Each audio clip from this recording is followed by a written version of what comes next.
fuck with Mimi's Cafe. That's the shit right there. Yeah, that shit's hard. Well, since we're on food, San Diego food, man. Let's get to that. Let's get to that. I fuck with you. Fuck with the Mexican food out there. Of course, bro. Come on. So At least twice a week. come on. So you're let's say one day you just happen to go to L.A. and you eat some Mexican food. Who got some better Mexican food? Is it L.A. or the Daygo? Definitely daygo, bro, because we're so close to Mexico. Hmm. And it's crazy because I was doing electrical and shit. We went up to like Chino. And, I'm like, let's go to taco shop, get some food. Homie, and my corn side of fries was fucking ground beef No. on crinkle fries No. and fucking some kind of melted cheese. It was horrible, homie, and it was like $15. I was like, what the Nah. Hey, yeah. I'll give you a little tip right now. If you leave this place and you're high and you're trying to get some bon carne asada fries, Armando's. Okay. Gotta hit Armando's right down the block right here. Just literally right down the street. Fire. I'm trying to get a sponsorship. What's up with the sponsorship? That's for real, for real. Come on. So, where obviously you're from San Diego, but what part of San Diego did you grow up in? So I live kind of like San Carlos, La Mesa area, but I was all over San Diego. Okay. So usually when people ask me, I just tell them all over because I was never an inside kid. I'm skating, painting everywhere. So all over, really. You were skating a lot in San Diego. I know that's like a hub right there for skating. Yeah, bro. They just had the SLS out there for the first time. Okay. I wasn't there. I missed it, but it looked crazy, bro. Yeah, that's the street league shit, right? Yeah. Yeah. You been to one of those, right? Yeah, they were fresh. I think when I went, Nigel won that one. That shit was Yeah. fucking crazy. That food wins like all the time. That food's like, He does, bro. yeah. That food's like It's curry. People hate, but you gotta be good to win it. You can't be hating that he's good. He's fucking good. Yeah. You know what I mean? Well, a lot of people do too, because they're like, oh, he's like not like a dirty. When we grew up, we were like, I don't know. My favorite skater was Antoine Dixon, Yeah. and he was like faded motherfuckers, getting drunk, doing coke and shit. And I was like, man, this motherfucker's hard. And like Nigel Houston's kind of clean cut. Yeah, And because so- his dad, like, instead of like sports and shit, his dad forced him to skate. Yeah. So he's like, you're skating, nigga. Yeah, you're gonna be a fucking skater. Yeah, for Be a sure. pro skater. So by the time he was fucking 12, this nigga was already a beast. Yeah. He literally did nothing else. You feel me? So it's like his destiny. Yeah. Well, I. It's like a sport. Like he Yeah. like wakes up every day, like practices his craft. Where like Yeah. I guess Stretches like, and yeah, shit. My favorite skater was Lizard King and shit. So, Oh, Lizard King's hard too. yeah. So Yeah, and Death Wish. Yup. Yeah. That's for sure. G shit right there. Yeah, for sure. Yeah. Oh yeah. I raised this food right. Shake Junt, Baker. Yeah, all the right shit. But with the whole kid thing, do you feel like that kind of like drives you like to not like the craft a little bit? Like if your pops was like, oh, trying to put you on baseball or something like that, and it was just like kept pushing that on you, like, and you know how like the people like that, they don't ever like finish what they're doing. Yeah, I get you. I just kind of feel like sometimes it might drive you away a little bit. It definitely does because then at that point it's not for fun no more. Hmm. And it's like, yeah, nothing that people make you do or try to tell you to do is fun. You feel me? No matter what it is. Yeah. So I mean, it just becomes to where it's not fun no more, and then yeah, you stop doing it. What kind of kid were you growing up, like in the younger ages? Like, because I know it changes. I asked someone that question last time, and they were like, from what age? Yeah. And it was like, because it really didn't matter. And I was like, damn, I didn't think about that, because I was like a sweetheart up until like 11. And then I was chewing on ecstasy at 13. And so it's like a big jump. Yeah. So what kind of kid were you, like, let's say, like, early on, I guess, like, kindergarten, elementary school, you could say? So when I first moved to San Diego from the South, I seen some kids skating. So that's how I got introduced to skateboarding and shit. So that in general, I was like, what the fuck is that? You know what I mean? I never seen that in a couple years I've been alive. So I seen skaters and shit, and they put me on. So by 5, I had started skating. Yeah, so like, but the thing about it is like, I knew about skating, but I didn't know about tricks. I didn't know what the fuck a ollie was. I didn't know nothing. Yeah. So You were cruising. yeah, I was just cruising, and then it was like one time I tried to jump up the curb and my board flipped and I landed on it. And I thought I did some sick shit. You know what I mean? Didn't know what the fuck it was. Yeah. But so all right, so that's 5. I was skating all the way up until I was like 17. I fucked up my ankle. But like by like 10, 11, they started doing skate competitions and demos and shit. Mm-hmm. So then I was actually seeing full skating stair sets and shit. You know what I mean? Versus seeing them on video. Now I'm seeing them in person. So I went from not knowing skate tricks to seeing this shit on video to seeing these niggas doing it in person. So Yeah. I'm like, what the fuck? I'm blown away. You know what I mean? So yeah, that was like 10, 12. So by that point, I was just all skating. Then I started doing graffiti in like 8th grade. So then it's a mix of painting and skating all the way up to like 18, 19 pretty much. And then, yeah, I fucked up my ankles. And then, yeah, I just started fucking going harder in daiquiri pretty much. I needed something to do. When you were doing the skating thing, like how much a part of that like was you were you like fully embedded like into like you're like I'm a fucking skater, Yeah. or was it like because I know like some fuck yeah like, I don't know, these kids be like riding scooters and shit nowadays. Yeah. Shit's weird. I know when I grew up, like we were like, you riding a scooter at the skate park, like you're a weirdo. Yeah, back then, bro, it used to be hella beef, nigga. You seen skaters, scooters, might be a fight. Even the BMX dudes. Yeah, I remember going to like the parks and even going to the schools and shit, and they're like, you guys are too loud over here. And it was like that's the main thing is when you would skate, like it'd be like too loud or whatever. Yeah. I mean, yeah, that would be the main issue. But yeah, like you said, bro, now they got the e-bikes and scooters. Yeah. And skate parks. That big ass wheel. Shit. It's like a big ass wheel that they're just riding on. We seen some guy when we were driving over here. Dude, He had a big ass dirt bike like helmet, huh? Yeah, he had this like crazy ass like motocross helmet, like speeding, like lean the fuck forward, like facing traffic. Yeah. Like just moving, like matching with Yeah, everybody. on not a freeway, but like on a highway, like where the cows and shit are, like on the like smashing food. Like I'm going like 65, and he's like keeping up with me.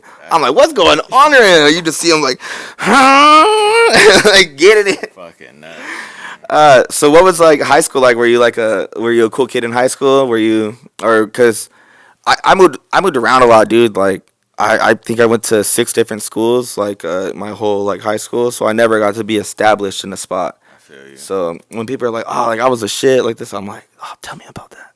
So I jumped around too. I went to like 3 different elementary schools, 3 different middle schools, 3 different high schools.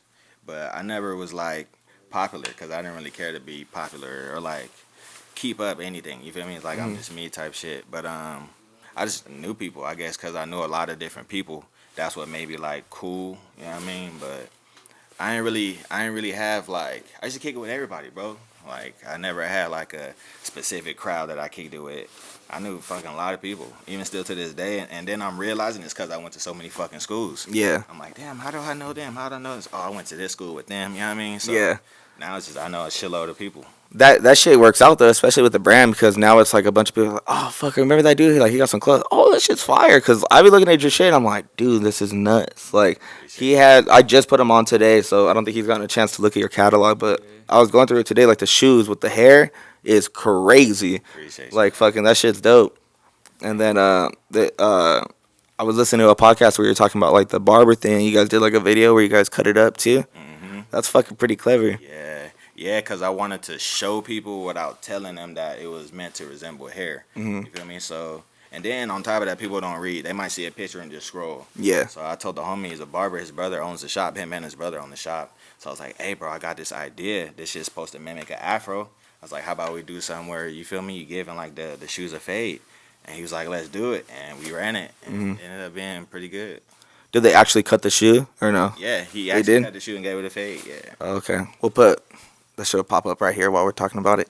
I Yeah. fucked up. I was supposed to bring the damn shoes with me. Nah, bro, yeah, you're wiggling. You're wiggling. That's a fucking drive, man, from the daygo. I fuck with the daygo heavy. My people are from the southeast, so it's like, Okay, yeah, What's up? like a I love that design though. I feel like that's like super, super, super fucking different. I feel like I've never seen that before. That chain design, like Appreciate you, man. I really like that shit. Do you feel like with designs like that? Because I think I hit you. That's when I was like, man, you got to start making some hats for the IE food. And do you feel like people, with you putting out your like pre-release shit, do you feel like people kind of take your ideas eventually, or Yeah. like have you noticed any like situations like that? Definitely. With the SD alone, I know of 2 brands that's already reused it. They kind of flipped it a little bit, but you can tell where they got it from. And it's funny because one of my homies that was supposed to start Daiquiri with me before it was going to be called Daiquiri, he sent me a picture but he sent me in a way to where it's like, it just sounded funny. He was like, hey, bro, I know you do the SD chains, but blah, blah, blah, did it first. And it's, oh, shit. Are you chilling? You're back in. And then he sent me a picture of the hat. And I was like, and it was from like 2-3 months ago. I did that logo in fucking 2020. You know what I Oh, mean? okay, yeah. So I sent them the post. I'm like, that's crazy that you just assumed there's no way possible I could have did that shit. But okay. Yeah. I was like, good looking. And he was like, was I supposed to be condescending? I was like, yeah, bro, it's disrespectful, nigga. Like, Yeah. there's no way possible I could have ever thought of that shit first. You feel me? And I actually have 2 different versions, but people only really know that one. Rather than going up to you and being like, bro, here's some dope shit. Like, Yeah, like, come on now. But it's happened twice. So I was doing a little research on you, and I seen like no, I'm gonna bring that up later. So where did the creativity side come up? Like when did you start noticing that you were, I guess, artistic? So like I've always been intrigued by people who can just make shit up. Mhm. And I had If you could talk to the mic, dog. and then in like 4th grade, there's this kid. We used to play this game called Bust Up with the with like a Yeah, with the soccer ball. and shit. Yeah. So we was playing that shit one day, and he just comes and grabs our ball, homie, and kicks that shit all the way across. So I beat his ass. That was the first time I got into a fight. So in middle school, he was one of my homies. So we ended up being cool. And he was an artist, homie. He used to get the paper, the note tab things, and draw characters and shit. And they'd be fighting and all kind of shit. And I'm like, how the fuck? How you drawing this shit? Homie, we're 12, 13. Yeah. You know what I mean? So that's what kind of sparked in my head. Like, damn, like, he was young as fuck doing that shit. You know what I mean? So, like, I'm coming from Mississippi where it's like, all we know is sports and shit. And that's about it, bro. There's not even sidewalks on the street. So, like, nobody just walks. Nobody goes on runs. You feel me? Yeah. So, that shit I just wasn't used to seeing. So, and, like, the next year after that, the homie gave me a name. So, I started writing. And then I found out that my homie's dad was an OG writer from San Diego. Okay. And then he had a brand called Sarai. You ever heard of, well, if you remember, like, the Jabberwockies and shit? Yeah, Jabberwockies, yeah. So, that's what they used to wear, Sarai and Tribal. Oh, shit, okay. So, like, they sponsored them and shit. So his sons, I used to play football with him, and he hit me up one day like, hey bro, you want to be sponsored, blah blah. I'm like, hell yeah. So I used to fucking go to their school and pick up shirts and shit all the time. So that was kind of like my introduction to the art. And then I told his dad, I was like, hey man, I got this idea for this brand and shit, and like I want it to be something. And he sent me an email, bro, of like a whole checklist of shit to do, and I was like, damn, like he took that shit more serious than I did. Yeah, he gave you game. Yeah, For sure. And it's like, since he did that, I was like, damn, I should take all this advice. You know what I mean? I didn't want to waste it, so I was like, yeah, let's turn this shit into something. That's dope. And so that's how basically you're tying that into like the whole daiquiri thing too. Like that's basically how that all came about. Yeah, pretty much. When did that start? When did daiquiri start? How did you get the name? Like, can you break that down? So it kind of goes back to about 8th grade again. God damn. Yeah, it's a rapper named Andre Nicotina, and he fucking with like Messy Marv, Mac Dre, all the Okay, yeah, like, rappers yeah. and shit. And he had a song called "The Daiquiri Factory," and it That was does sound hard. like some bass shit right It there. was hard, bro. It sounded like a fucking hood ice cream truck. It was like slow with the horns and shit. I was Yeah. like, what the fuck is this? So yeah, I put it in the video when I was getting the boards made and shit. But I just like that shit so much. I was like, I gotta have a way to keep daiquiri like in my life. Like I had never heard the word before. When I thought about it and tried to look it up, I couldn't spell it right. So I'm like, damn, I'm like, this is different for It's real. got a Q in it, right? Or some Yeah, shit. it's Daiquiri. And it's like I looked it up so many times now I just know that shit. But Oh yeah, you flipped that so perfect because it looks like some crazy shit, and then it's like, Dakuri. yeah, that So then shit's can I dope. ask you, is that what you first initially put when you went to go look it in? Like, Yeah. it's- You know? And then fucking since I realized that nothing was spelled like that, I was like, that's perfect. Because usually people start brands just like Supreme. There's brands that's fucking Supreme, blah, blah, blah. You know what I mean? Like it'll have that word in there. Yeah. Since I had made up the spelling, I knew that nobody could just use it. You know what I mean? So I felt like it was perfect. Yeah, that's super smart, dude. Yeah, that shit's hard. I fuck with it because I don't even know how we got in contact. I think just social media is just so crazy. Yeah. And- I think I had seen one of your pods. And yeah, I think I had just seen one of your pods and maybe reposted or something. And then I saw you from the IE. Yeah. And I'm like, damn, that's pretty close. Cause like I've done podcasts, but not to this level. You feel me? Y'all got the mics and the headsets. Like this is real good setup. Yeah. Fuck with it. It's cool. Yeah, this is fuck dude, to be honest, like this is probably my 9th podcast or something like that. I just barely started for That's just vibing out. I wanted to I wanted to give a platform to the IE. I wanted to give a spot for like people that like aren't on like levels like you and like the other people that I've had on. Like I've had like some pretty good like producers and like people like that on here. Yeah. And even like our sponsor here, UTB, they used to do like the Taylor Gang shit back in the day. And I think they still do the Taylor Gang shit, like the merch and shit.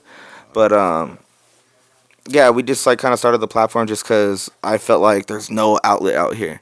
Like smart. there's nothing out here. Like you can go to LA and do anything. Yeah, that's You real can go to the shit. Daygo and do a lot of shit. I want to put a side note there. I just interviewed the homie JR, the AR. He's from the Daygo too. Okay. And he was like, yeah, I had to get out of San Diego to make a move to like not boss up. That's like the wrong word, but like to go and actually make moves like in the music thing. It is, bro, because let me tell you, just like how you were saying, you can go to LA and do anything. Mhm.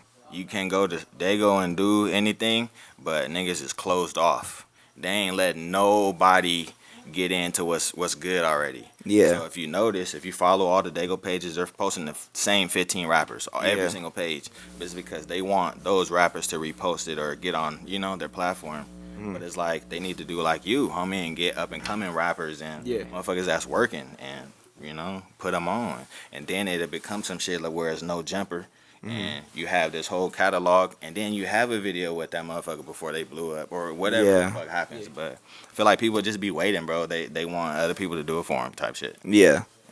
Yeah, I feel like I kind of fall into that category sometimes though. Like I'll find myself like, yeah, no, I get that, but as far as like the younger cats, when it comes to like the younger cats coming in, like people hit me up like, can I get on? Like they don't really even have like a catalog. They're not. I don't feel like they're taking it serious. But I feel like you're not wrong for that though, cause Nah. like you're taking it serious though. Like you know what I'm Exactly. saying? Like you got equipment, like you got the stuff that you're trying to do. So like, who are you to let people just waltz in if they're not taking their shit serious? Yeah. Like, you know what I'm saying? Like, don't play with my time. Like Exactly. You get what I'm saying? Like That's real shit. Cause it's like you setting a bar for how you want your shit to be. You feel me? And who you want to be on there. Cause I'm just like we speaking on it. I'm sure you wouldn't agree to if I didn't have a catalog. You feel me? If I had one shirt, one set. You just had like a you just had an image. You feel me? Yeah, like it goes a lot deeper than that. And honestly, I appreciate it because it shows that you dug deep and actually looked and cared about some shit. So that's cool. Appreciate that. No, yeah, I always try to. I mean, everybody that comes on kind of like, I guess calls me like I don't like saying it myself, but they call me like the Inland Empire. The what? The IE Joe Rogan for sure. Nah, come on. I didn't say that. I was gonna say Nardwar because I be coming up with like some crazy like things like.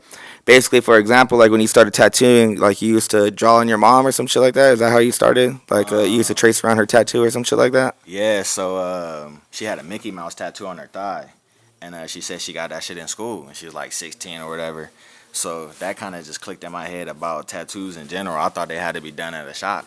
So I used to, since I drew graffiti and shit, I used to, do lettering some people's names. And people would say, oh, you should start tattooing. And I never took that shit serious. Like, I always brushed that shit off. Like, never, not even a thought in my head. And then probably by the time I was like 22, 23, it clicked. I'm like, damn, maybe I should do tattooing. Because I was like, I want to find a way to where I could still do art, but make it a life, get paid for it type shit. So, that's what I did. And I used to do electrical. And I was working for these companies, bro, and they was just bullshit me. So I was like, you know what, homie, fuck it. I'm going to just go hard in this shit. It's not like if it don't work, because you can make the shit work, you know what I mean? But, yeah, I was just like, fuck it. I was doing electrical. It was bullshit, and I'm like, let's try this shit out and see where it goes. So the blue collar shit wasn't like the vibe for you? Oh, actually, so when did you notice like working wasn't like because you do this full time, right? Like you do this and then the tattooing? Yeah, like now that's like yeah. For like the last 3 years, yeah. It's been Oh, okay. See, that's the move though. So like you're able to like you book your appointments, you set your shit, like you go and you design when you want to. That's where I'm trying to be. I'm trying to be where it's like cool. Like maybe I don't know, man. I just want to be to the point where I'm not doing construction for 12 hours a day, like in Indio, in 110 degree. Like I feel it, because Be your own boss for real. Yeah. It's those different steps you got to go through, because I did electrical for 3.5 years. Fucking, I worked any kind of job, bro. The only thing I didn't do was sell clothes or sell shoes. That's the only job that I wanted I never got. I worked in hella different kitchens, retirement homes. I'm in the yacht club. I used to fix cell phones in the mall. I used to fucking sell little massage machines in the mall. But I realized I was always selling some shit. So I'm like, damn, I'm a pretty good salesman. I'm like, let me sell my own shit. So that's pretty much how Daiquiri came about. On top of like seeing clothes, I used to do a lot of online shopping. Back when like Plunder and shit first came out. Plunder. What is Plunder? So Plunder is like an app where it's like a Macy's, but they don't have a store. So Okay. but it's only streetwear brands though. It's not like Curl and fucking, yeah, you know what I mean? Ralph Lauren and Yeah, it's like strictly only streetwear. So like a lot of shit before it boomed was on there. Like it's brands like Public, Cloud Kicker. I mean not Public, Publish, Cloud Kicker. It's like certain little brands that start off on there and now they're fucking huge. I mean, Yeah. it's like I saw it happen. So that's tight. yeah. But actually, bro, that shit, shopping online, it gave me like, I feel like an advantage to like making my logos and shit because I noticed on the website where you could pick the brand you want to look up, they had a logo, but they didn't have a whole logo. You feel me? They had like a moniker.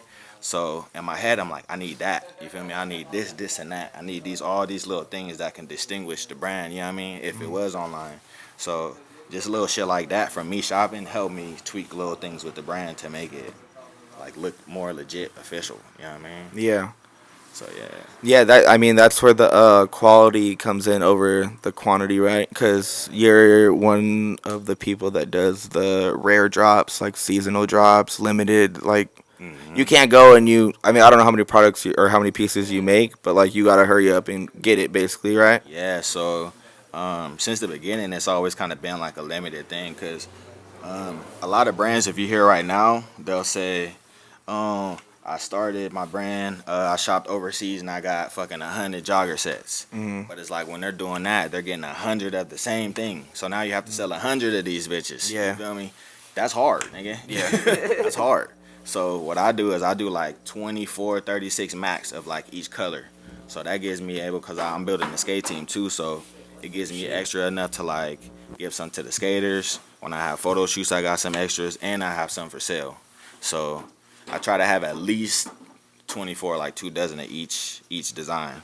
But yeah, when they're gone because it's like, why spend time and money reproducing some shit I already did? I'm going to just work on the next shit. Or if I like the design, redo it to some new shit. You know what I mean? So that's kind of how it came to like everything being limited. Well, the reason why like kind of bring that up is because I heard that Desto Dub, like when he drops his releases, he'll do. Like, say if something's like going and it's popping, like he'll do it until it's not popping, and then the second it doesn't pop, that's when he does another drop. That's Instead of going like and doing like a 30-piece set, and then you run out of your 30-piece, and it's like, damn, that shit went quick. I think he goes and he just runs it. That's why he still has like the Valentine shirts and shit, because motherfuckers are still. Shit. Yeah, So, I just bought some shit, the Cinco de Mayo set. yeah, that shit was fire. I like how he's doing like real big shit right now. Yeah, everything's solid. Yeah. So like for me, nothing really like popped yet, you feel me? So that's why I hadn't really had anything where I kind of like hella invested deep into it. But I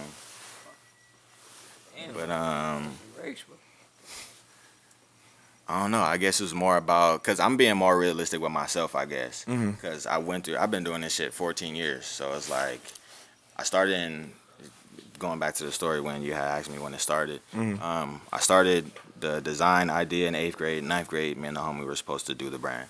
Since he didn't want to do it, I changed the name to Daiquiri. 10th, 11th grade, I was drawing designs and shit. And in 12th grade, I went to charter school, and he had a screen printer in the back. And I was like, what the fuck is that? And he was like, oh, this is how you make T-shirts. And I'm like, for real? So he was like, I told him I had some designs ready. He was like, if you want to get ready printing, you can use this shit. And I was like, bet. So I already had a couple of designs ready. And 2 weeks later, he let me start printing in class. So that's kind of how it started. That's how Daiquiri started. But the idea of Daiquiri started fucking shopping online and seeing clothes and like, damn, I would have made this color, or I would have used a different pattern. And then it clicked in my head like, I would have been giving sauce to all these other brands and shit. You know what I mean? I'm like, I should just start my own shit. So it's like saying all that all the years, and then when it popped up in high school, it's like, here's a chance to actually make this shit. You know what I mean? So that's when it started. So then, were you selling clothes in high school, or would you? Yeah. People rocking your shit in high school and shit. Yeah, so I got in trouble for selling clothes because I made a design that said Chief Up, and it was like the Chief logo. Okay. Like the pitch, the like the rock knife thing. Yeah. So it said Chief Up, and I The got arrowhead. in trouble. Yeah, I got in trouble for selling those at school because it said Chief Up on it. But it still didn't stop me. You feel me? I'm like, I'm still make my money. So and then that. Hold on, let me see. I'm trying to think of the correlation to the Desto Dub and the printing. For like, it's like how you're saying Desto Dub prints a lot until it's not popping no more. Mm-hmm. I don't want to like. San Diego is a big city, but it's a small city. You feel me? Mm-hmm. So whatever you're into, you're gonna run into the same people every time. Mm-hmm. So I do like pop ups with different, events and different shit. Most of the time, bro, it's the same vendors. You feel me? At every event. So I don't want 60 people to have this one sweater, and then it's like that might be their favorite sweater, or they can put their best fit together with that. And I don't want fucking you walk in the door and he has one, she has one Yeah. too. They don't So, even want to wear I, that. I feel that. Yeah, I feel that. Exactly. Because the way I used to shop, that's why I shopped online, because I didn't want people to have the same shit. You know what I Yeah. mean? Like, I'm shopping in clearance anyway, but you still not going to have this, though. You know what I mean? So, it's kind of, When I grew up, like moms would shop at like Marshalls and shit. yeah. And I remember like going to school, then someone else would have like the same like fucking like Hurley shirt or something. I'm like, Yeah. this motherfucker's mom shops at Marshalls too. Hey, shout out to Marshalls. All the discount stores. For man. real. Motherfuckers used to think I was rich, bro, and spoiled. Nigga, all I did was shop at Ross. Yeah. It's like I just picked the shit that caught my eye. You know what I mean? And it wasn't just the regular shit. Yeah. So, You can make a fit out of like you Marshalls for can. sure. you You'll get some definitely- fucking Lucky jeans What? for a solid like $50. Those are $110 pants. Get out of here. Find a Come on. clutch little graphic tee in there too. Yeah, the What? clutch little one too. Stop it. And it's crazy because it's getting cheaper, bro. Like, the shirts are like $10, $15 now. Shirts used to be $20, $25, $30. Fucking, I used to get all my Levi's from Ross, bro. All the ones motherfuckers was going to Macy's and paying $80, $90. I was going to Ross, and $20, $30, easy. Yeah. Only difference is you got it like 2 months before me. But we still in the same school year, fool. You still wearing that too. Like, It's crazy because, like, I wasn't that into clothes where I even knew about seasons, bro. I didn't know. I knew Jordans. I didn't know about Nike SB Dunks and shit, how motherfuckers was waiting in lines. That was never a part of my life, so I didn't know about that no shit. way. Never knew about Dunks Dude. until a couple years ago. So, I remember that shit because my brother Dario, he used to be like in like a they used to have crews over here, dog, and I think it was called SNF or NSF or some shit, but it was like, so now we're Fly Kids or some shit, but they would just like just fucking dress up. Fly And, as fuck. like fly as fuck, like dunks, like fucking, but they would have like crazy dunks, like Aquamans and like the Googles and like fucking like crazy shit, bruh. And like they would just get hella fly, but like I was just like, fuck, like how do I always wanted to be like that. I've always known about dunks. I was always like, oh, they have like the cool like fucking Teenage Mutant Ninja Turtle dunks. Like they have all these cool the lobsters. Yeah. They got like the what is it? Jerry's are fresh. Yeah. Oh yeah, the Ben and Jerry's are crazy. And I just remember always seeing those in school. That was like everybody's wave over here in Marina Valley. And I was like, they were just too expensive. We could only afford Vans. So I was getting Vans when they were like $55. yeah. And like during the summer thing, they used to do a deal, and you'd be like, get 2 of them for like $55, and be like, hell yeah, it's popping. I had a plug, bro. In the first kitchen I worked in, the homie James, shout out to James. He was the manager at Vans, bro, and he used to give me his employee discount cards. Ooh. Bro, it used to be spend 40, get 20 off, buy 3 pair, get another pair free. All kind of plugs, bro. I was getting dumbass pairs. And then I was going to the Vans outlet, so I'm spending $60 getting 4 pairs of shoes. You know what I mean? So I was stacking up. That's why everybody thought I was fucking spoiled kid. Yeah. I had fucking plugs. I kind of always figured out how to get whatever the fuck I need. Like, I used to steal shit and sell shit back in the day, so that's how I got my boards and all that shit. You know? Well, and then you said, I heard that your mom's like kind of stopped like getting you clothes, so you're like, I need to make some fucking shit too. Like, I need to make my own fresh fits. Like, fucking, so that's another, like, revelation or another chapter in the book to making daiquiri. Because I thought that was cool, because, like, I was always like, man, I want to be fly like these foods too. But moms can't afford it. Yeah. And so I'm like, I never thought about making my own shit. Like, that's crazy. So it started with just having those ideas too. And the one day, this story never fucking leave my head. We were shopping in the store. I forgot the name of it, but they used to have a rack in the back the sale rack, and they used to have these $10 shirts, and they used to be this brand called Tits, and everything on Tits was about females and bikinis doing shit, regular shit, ironing clothes, doing dishes. You feel me? Regular ass shit. And I used to think that shit was hard. You feel me? And my mom was not fucking with it. She was like, nah, I'm not. She was like, I'm not buying that shirt. And then like I wanted a pair of fucking burgundy Levi's. She wasn't buying. I'm like, what the fuck? I'm like, for me, I'm thinking like, number one is only $20, and I'm like, why you even care if you ain't wearing them? But then it clicked in my head. I was like, I just need to stop asking. Yeah. Real shit. So literally, that's when I stopped asking, start selling skateboard shit, painting shit, whatever, and fucking just start buying my own clothes. The graffiti. How heavy in the graffiti scene were you? Pretty heavy. You were like bombing like billboards and shit too, or just more like just hitting up like alleys and street side. Shit. I only hit a couple. The streakers and shit, the little pins. Nah, bombing for real. Oh, bombing for real. But my favorite shit is rooftops. Oh, okay. But, not too many billboards, because in Daygo there's a couple, but everything is like too. It's not abandoned shit. You know what I mean? There's really abandoned shit. If a light goes off on the billboard, it's maybe one night. You know what I mean? Yeah. In like LA, where it's like they got shit on lock.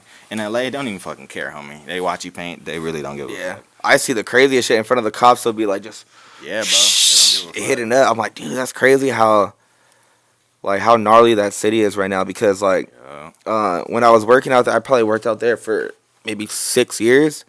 And dude, we used to go to the farmers markets, because I know you guys do farmers markets like OB, is it PB? Yeah. And then maybe Oceanside too. Yeah. Do you guys claim Oceanside? Like is Oceanside San Diego? I always hear this thing where it's like, nah, that's not. Huh? I feel like we call it San Diego because it's part of San Diego. I feel like it's fools that's in Oceanside or around Oceanside that don't call it San Diego, because they don't call it LA neither. You know what I mean? They get mad if you call it LA too. Well, yeah, they get mad if you call it like Long Beach, LA. Yeah. No, I didn't know that was a difference. Yeah, bro. Same shit. I thought it's the same shit, bro. But it's like, I mean, being from Dago, we don't fucking care. Like, it don't really matter. Yeah. I feel like that's like some inside shit where motherfuckers be like inflicted if they ask I'm from here. It don't even really fucking matter. Yeah. You know what I mean? I didn't know that San Diego was like kind of had like a dirty side to it, because the homies from Logan, like not like affiliated, but like just kind of like grew up in the area. Yeah. So he went and he took me to go. Excuse me.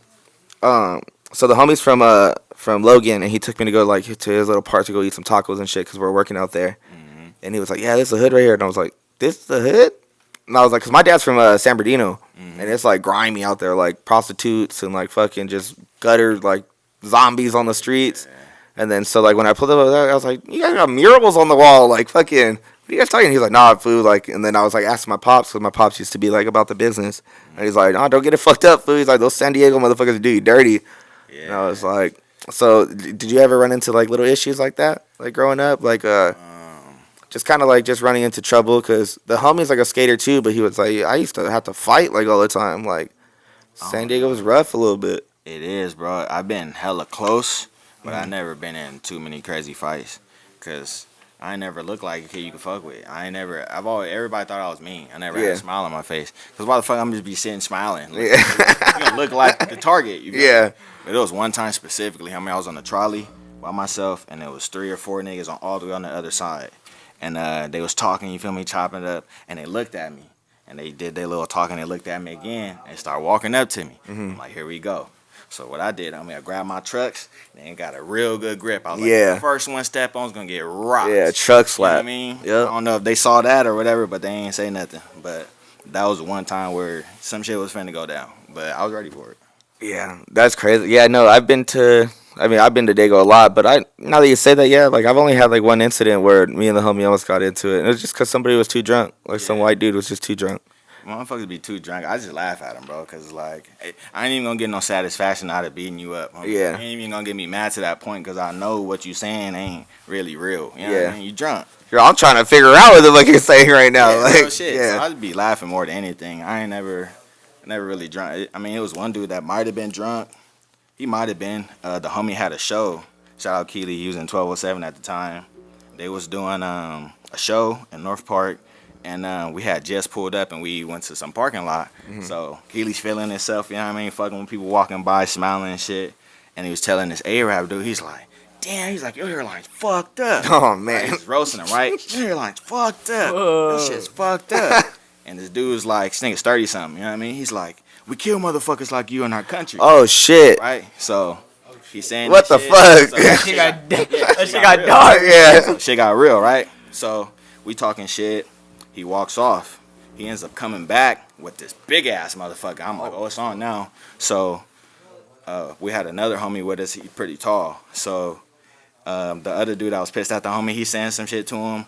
And the bigger dude started walking up, and my homie rocked him, dropped him.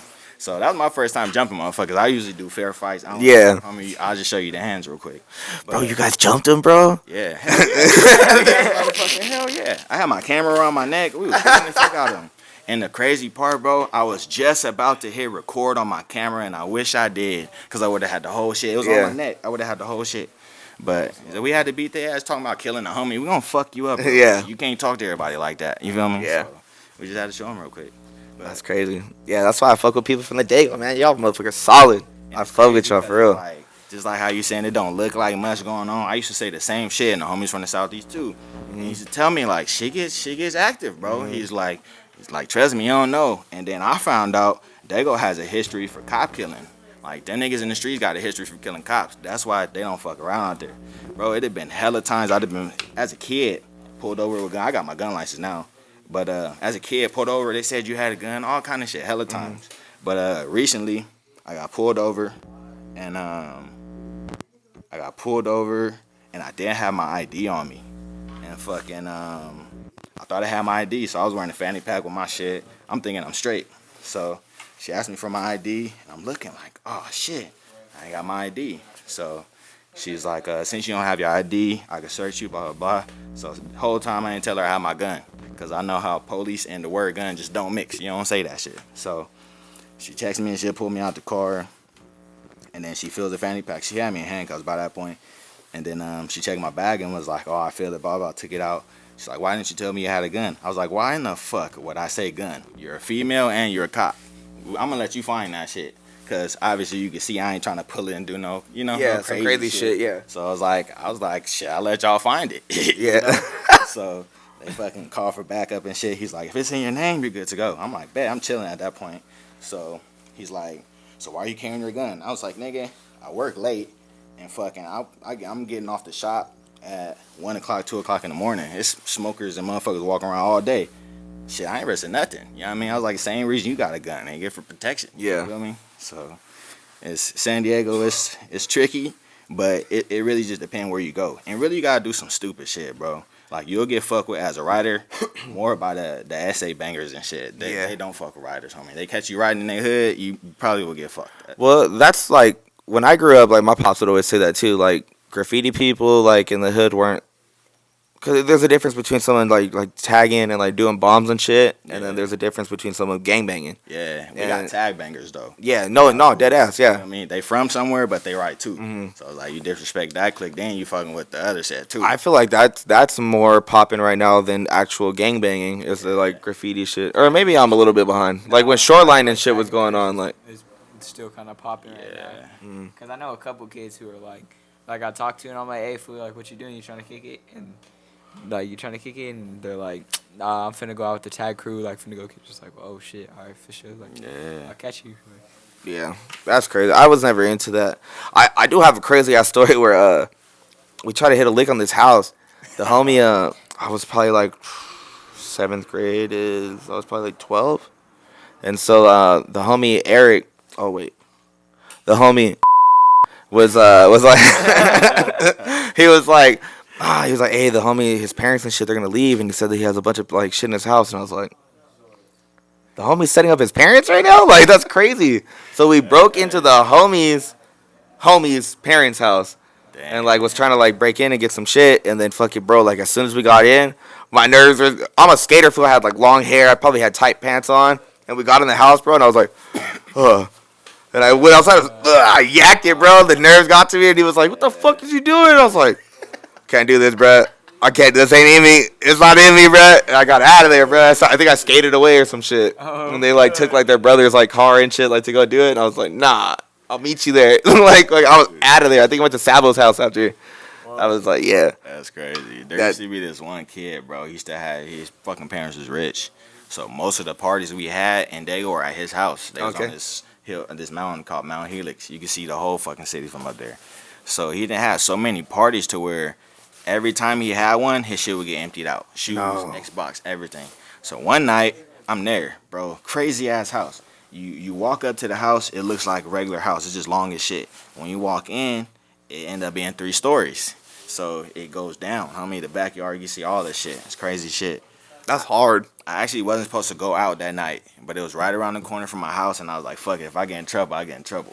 So I ended up going to the party, and fucking, I was chilling, and I fell asleep on the couch, bro. Next thing I know, I woke up in the morning. Like that's all I remember. Woke up in the morning, woke up. There's people knocked out all over the floor, everywhere. Fucking just couches, bro, knocked out everywhere. And fucking I had to hop up and walk to the pad. Right Yeah. Back to the crib. Bro, I got back to the pad. My mom wasn't there. I was like, oh, she's at the cops. Like she was like, someone took my baby. Man, I got away smooth that night. Oh, you actually got away with it? Yeah, she ain't know. That's sick. My mom caught me doing some shit. What do you think? What do you think the worst thing she's caught you doing is? I got caught sneaking a female in the pad by her. That shit. The crazy part is I thought I was gonna be in trouble. And like my mom was one of them moms where like you pass McDonald's. Oh, could we stop at McDonald's? She's like, we got food at home. Yeah, we got McDonald's at home. So, she's like, why'd you try to sneak her in? I was like, we supposed to go to the movies. The mall closed. Charlie started running. I was like, she ain't had no ride home. So she ended up giving her a ride home. And after she dropped her off, she's like, you hungry? You want some food? I'm like, never offer food. You know what I mean? Yeah. What's going on here? But I don't know if she was proud or what, but I didn't get in trouble. I thought it was over with, bro. That's it was good. over with. I don't know if this is too personal or not, but was Pops in the picture at all? Nah, so my dad was locked up until I was 16. Uh-huh. And then he just got murdered last year, RIP. Oh shit, rest in peace. Yeah, man. My condolences. Appreciate you, bro. That's horrible. Yeah, man, that shit fucked up out here. The whole prison thing, was that kind of like rough too? Did you feel like just growing up in that type of like because my pops was in prison, I think, until I was like 5 or some shit like that. I was too young to kind of notice, so once I met him, my mom was like, this is your dad. I was like, all right, cool. Like I didn't, your situation probably a little different. So yeah, mine was like a little different. She always kept me around, so we always visited and shit. Mm-hmm. But one time my preschool went on a field trip to the prison, and he was in there. So that was like one thing. No way. That was one thing I'll never forget and shit. But I pretty much visited him my whole life. That was like a reason for me to go back to Mississippi. Yeah. Every time we visited him. And then like one of the last year he was in, he got to do like one of the family visitation shits where it's like we had the whole weekend on our own little pad and shit. It was cool as fuck. Taught me how to play fucking dominoes. He was like an expert at dominoes. Bro, my dad too. It's a prison thing, bro. Yeah. It's a prison thing because for my dad, like, he'll get heated too. Like, if you're not, like, if you're taking too long, he's like, hey, fool, like, come on. And I'm like, do that shit right. Yeah. So that's dope. That's cool.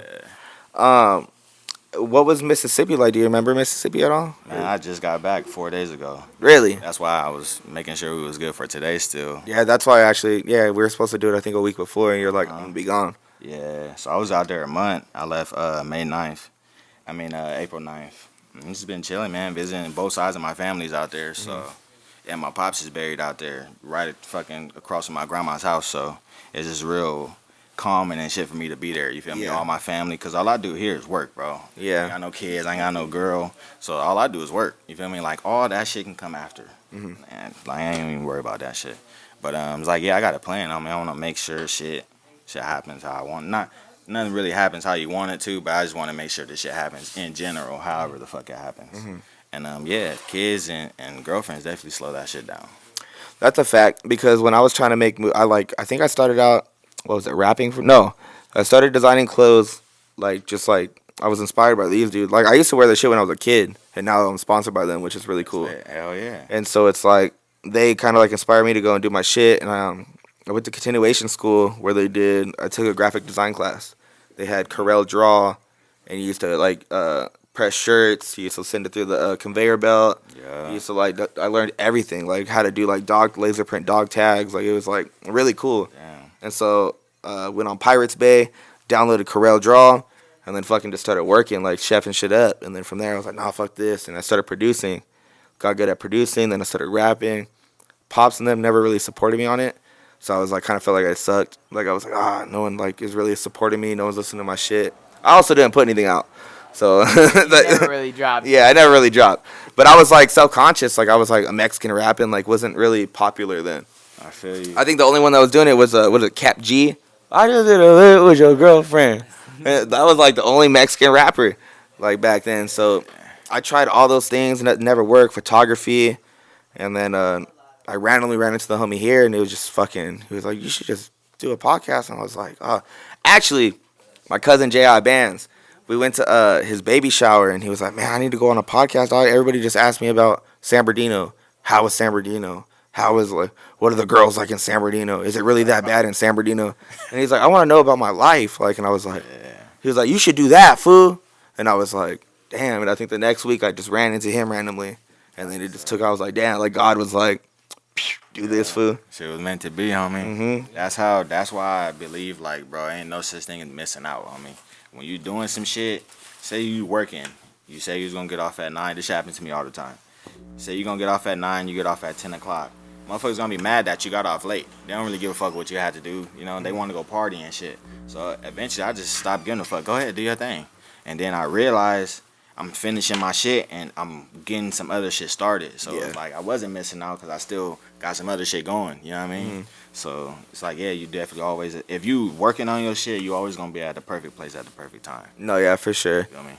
And like as far as like the girlfriend or like the whole female thing like kind of goes, it's like I had a lady and a baby too, so trying to do the rapper thing or try to be a producer, because I was like working with people out in like Marina Valley that were like kind of popping, and they'd be like, "Oh, come to the studio," and then my lady's like, "Well, I want to go," and I'm like, I don't know, the old lady at the fucking studio, that's a bad, like, you know, I'm not gonna have my lady here with a bunch of like dudes, like it's not the right environment. It's a setup for failure. Bro. Yeah, and so I just like was always like, nah, I just won't go, and so that always like fucked me until like now me and the girl are married.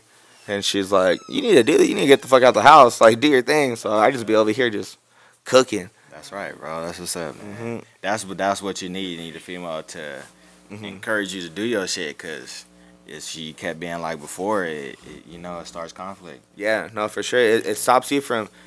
It's like a big thing where it's like, oh, like, chasing your dream. Like oh, your dream. You're too old to chase your dreams type shit. Yeah. And it's like, why?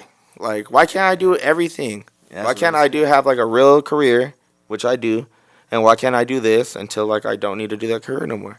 That's kind of like why I do all this shit, bro. Because I'm like, I got tired of people telling me what I can't do, or it's like how you saying your pop didn't support you. My mom was never on board with shit until now. She's realizing that I'm doing this shit. But it's like before, bro, she ain't really care. Yeah. Like I'll tell her I'm doing this, and I'll tell her I got this coming, and I'm waiting for like this reaction. You know what I mean? It was never a reaction. I'm like, damn, it's fucked up. What about now? Is it still like that right now? Nah, it's a lot better now, cause like 2 years ago I got in a warehouse and I set up a studio space like a store. Ooh, sick. And so when I was in there, I was throwing a lot of events and shit.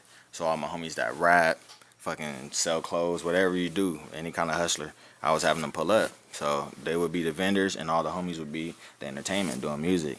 So after a couple of them, she came, and then she came with her friends and shit. So she saw like it's actually getting traction. I'm talking about. Yeah. She's like, and then a couple months ago, I'm chilling, and she sent me a text saying that her homegirl saw a girl wearing a daiquiri hat, and she sent it and took me a picture. Like, is this daiquiri? I was like, yes, it is. Like that. That's showing you the work. Yeah, that's goated right there. Yeah. That's hard. So it's like. But I think like going back to like, you know, like when parents don't really support kids like doing their dreams, I think it's really part of like, you know, they really just want the best of you. And it's for you. Like it's fear. You know what I'm saying? Like you don't want your kid to be like shattered that like that and in that generation, bro, that's not a thing. Yeah. Like to go and start like my pod supports me now. He's like, oh dude, the podcast is like sick. Like this is dope. This lane like I can see. But like during that era, like just like kind of doing that thing, like I don't think he really seen it. Yeah, And because so- now it's like people was actually doing it. You know Yeah. what I mean? And getting rich and fucking, Yeah. really doing the shit. Like once the podcast go up, it goes up. Yeah. You know what I mean? You So just have it's to be like- consistent, Yeah, that's and all it's all about. consistent. Do you feel like that's the same thing with releasing clothes? Like, although you do limited pieces, do you have to continuously drop new Yeah, things? Like once so- one thing's done, pow, next one. So it goes two ways for me actually. So since I had an addiction with just making the clothes in general, I realized that I was focused more on making them than selling them. So even like right now, my whole living room, all the walls is just stacked up with inventory. You know what I Yeah. mean? So it's like I realized like, damn, I gotta start selling this shit. I'm focused on making it and showing pictures at the end. I gotta show the process, how I make it, how I design. You know what I mean? Because I do Yeah. all the designs. So it's like it really is because people were stealing my shit. So it made me be real like cocoon, like you feel me? Like can't show y'all shit, can't like cause motherfuckers be stealing, bro. And it's happened so many times where I know for it to be a fact, but at the same time, I'm doing so much shit to where I'm kind of not even worried. Yeah. Because like now, if you do the SD change, it's like 2 people sent it to me. They know where it came from. That's all I wanted. Just know where the original shit came from.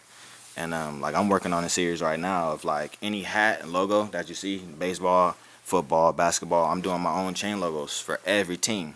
So it's like if somebody copies it, you're gonna know exactly where it came from. Yeah. Because there's none like that around. Did it you know? first, so- Exactly. So and then I got the idea to do it for all the cities instead of just San Diego. Because San Diego is a weird city when it comes to support. Like, Really? yeah. Like, if anybody's rocking some shit from SD, it's probably going to be black and white, blue and white, or gray and white. Just like some regular shit. Anything with color, don't go. Motherfuckers don't wear color, bro. It's I don't the know. The craziest. brown with the yellow is so cool. But then that's Daygo colors That's too, the though. original color. Yeah. So I tried to do something that was still Daygo, but out the box, too. You know Yeah. what I mean? So there's no jackets that got all these different prints. Like, Yeah. you know what I mean? Nah, So that just shit's try to crazy. put the box, man. That shit's crazy. Appreciate it, man. Is that a piece that's like open for everybody, or is that yours? Yeah, these are up on the side right now. I have the brown one and I have a black one. Go get it while it's hot. Go get it while it's hot. You feel me? www.daiquiribrand.com. Ooh, www.daiquiribrand. Yes, sir. Daiquiribrand.com. Daiquiribrand.com. Daiquiri, DAKURI. Daiquiri. Mando. Yep. Yes, sir. It's crazy. I just had some dudes ask me about it the other day. I be rocking it, all through the city and shit. Yeah. I'm going kicking with the homegirl and shit, getting a drink. I was like, damn, I fuck with that jacket. It's just hard. Ended up tapping in with him and getting their numbers and shit. And it's just simple shit like that. It's like, that's why you rock your own shit. You know what I mean? Be confident. I never wore a fitted cap until I started working in San Diego. The homie AJ, the homie Wayne, he was like, oh man, you don't got a fitted cap? And I was like, nah. And he was like, I got you. And he's like, I got a hat. I'm doing this voice because this is how he sounds. He's like, I got you. I'm gonna go. I got you. And the next day he came and he gave me a San Diego Gulls fitted cap. okay. I was like, this is hard because he was Yeah. like, I know you don't like to represent anything but the IE because I won't wear an LA hat. Yeah. I won't- You'll start some trouble with that shit in San Diego. Yeah. Well, yeah, not just that. Just like in general, I feel like it just. I just wear like Inland Empire shit. Like this is a Inland Empire dispensary. Like anything from the Inland Empire. San Diego, I'll wear though. I fuck with San Diego shit. I'm always over there though. Angels, I grew up in Anaheim for a little bit though, so. Shit, like, I've been in the hat since fucking, I don't even know when, bro. I used to be heavy in that, like, vintage college hats. Like, me and the homie used to do that shit, buying, selling, and flipping, collecting and shit. So I always been heavy in the hats. And then, like, in high school, bro, I had pictures of, like, just 2 full rows of hats. Because same shit, I used to go to the mall, they had the little kiosk. It was, like, 2 for $35. I used to go and load up, homie, and get some fire hats.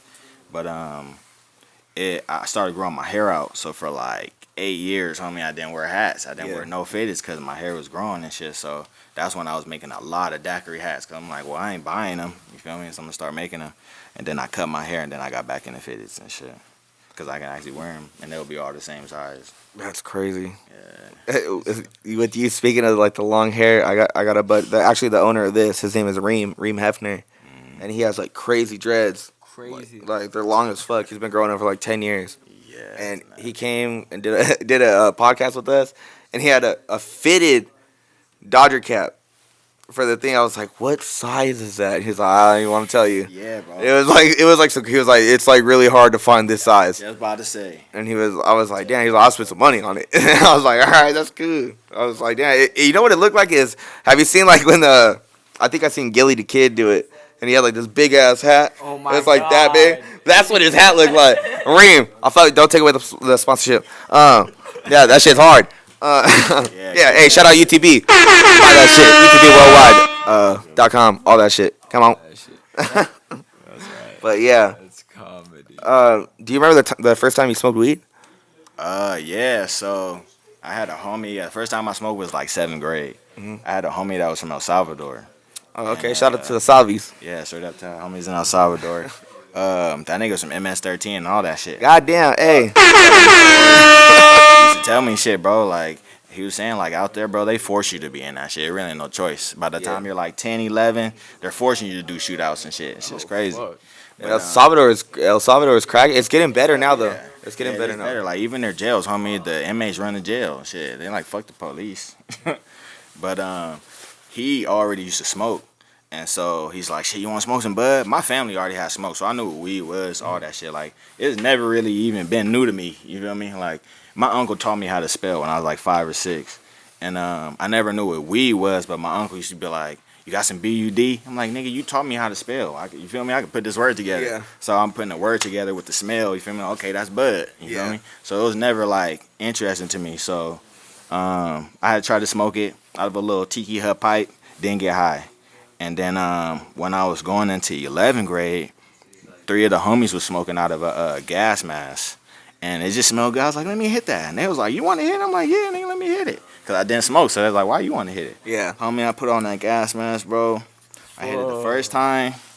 It was like whatever. For your first time? Yeah. First That's crazy. That's crazy. Yeah. I seen and people then, with video. I seen video of people throwing up off that bro, shit. it'll fuck you up. The second time I hit it, I coughed in the mask, homie, and it was over with. Eyes, no. everything's burning. So I was high as shit after that. Like, I was high. And the crazy part, bro, I used to think like munchies and all that shit was a myth, right? I really got the munchies, and I remember getting it. The homie had put in a DiGiorno pizza in the oven. This nigga prepped it all the way. He had drinks, snacks. He put the pizza in the oven. He's like, was we're ready. getting high. Yeah, Yeah. he was ready. So as soon as I got high, bro, I seen a bag of Lay's chips, and I'm like, that look good as fuck right now. And in my head, I'm like, I ain't never said plain ass Lay's chips look good. That's how I knew I had the munchies. Yeah. I was like, damn, like that's just real. Plain Lay's chip Plain with some Lay's, tapatio. Like, just go Come on, that's fire right there. Boy, stop. That's comedy. The first time I smoked food, it was my brothers were in the backyard. We are getting ready for school. My parents were always like kind of like gone. Like they were like Spark. Let me see that. I was gonna say you Spark it. You don't even smoke. I'm gonna bleep all that out because that was weird.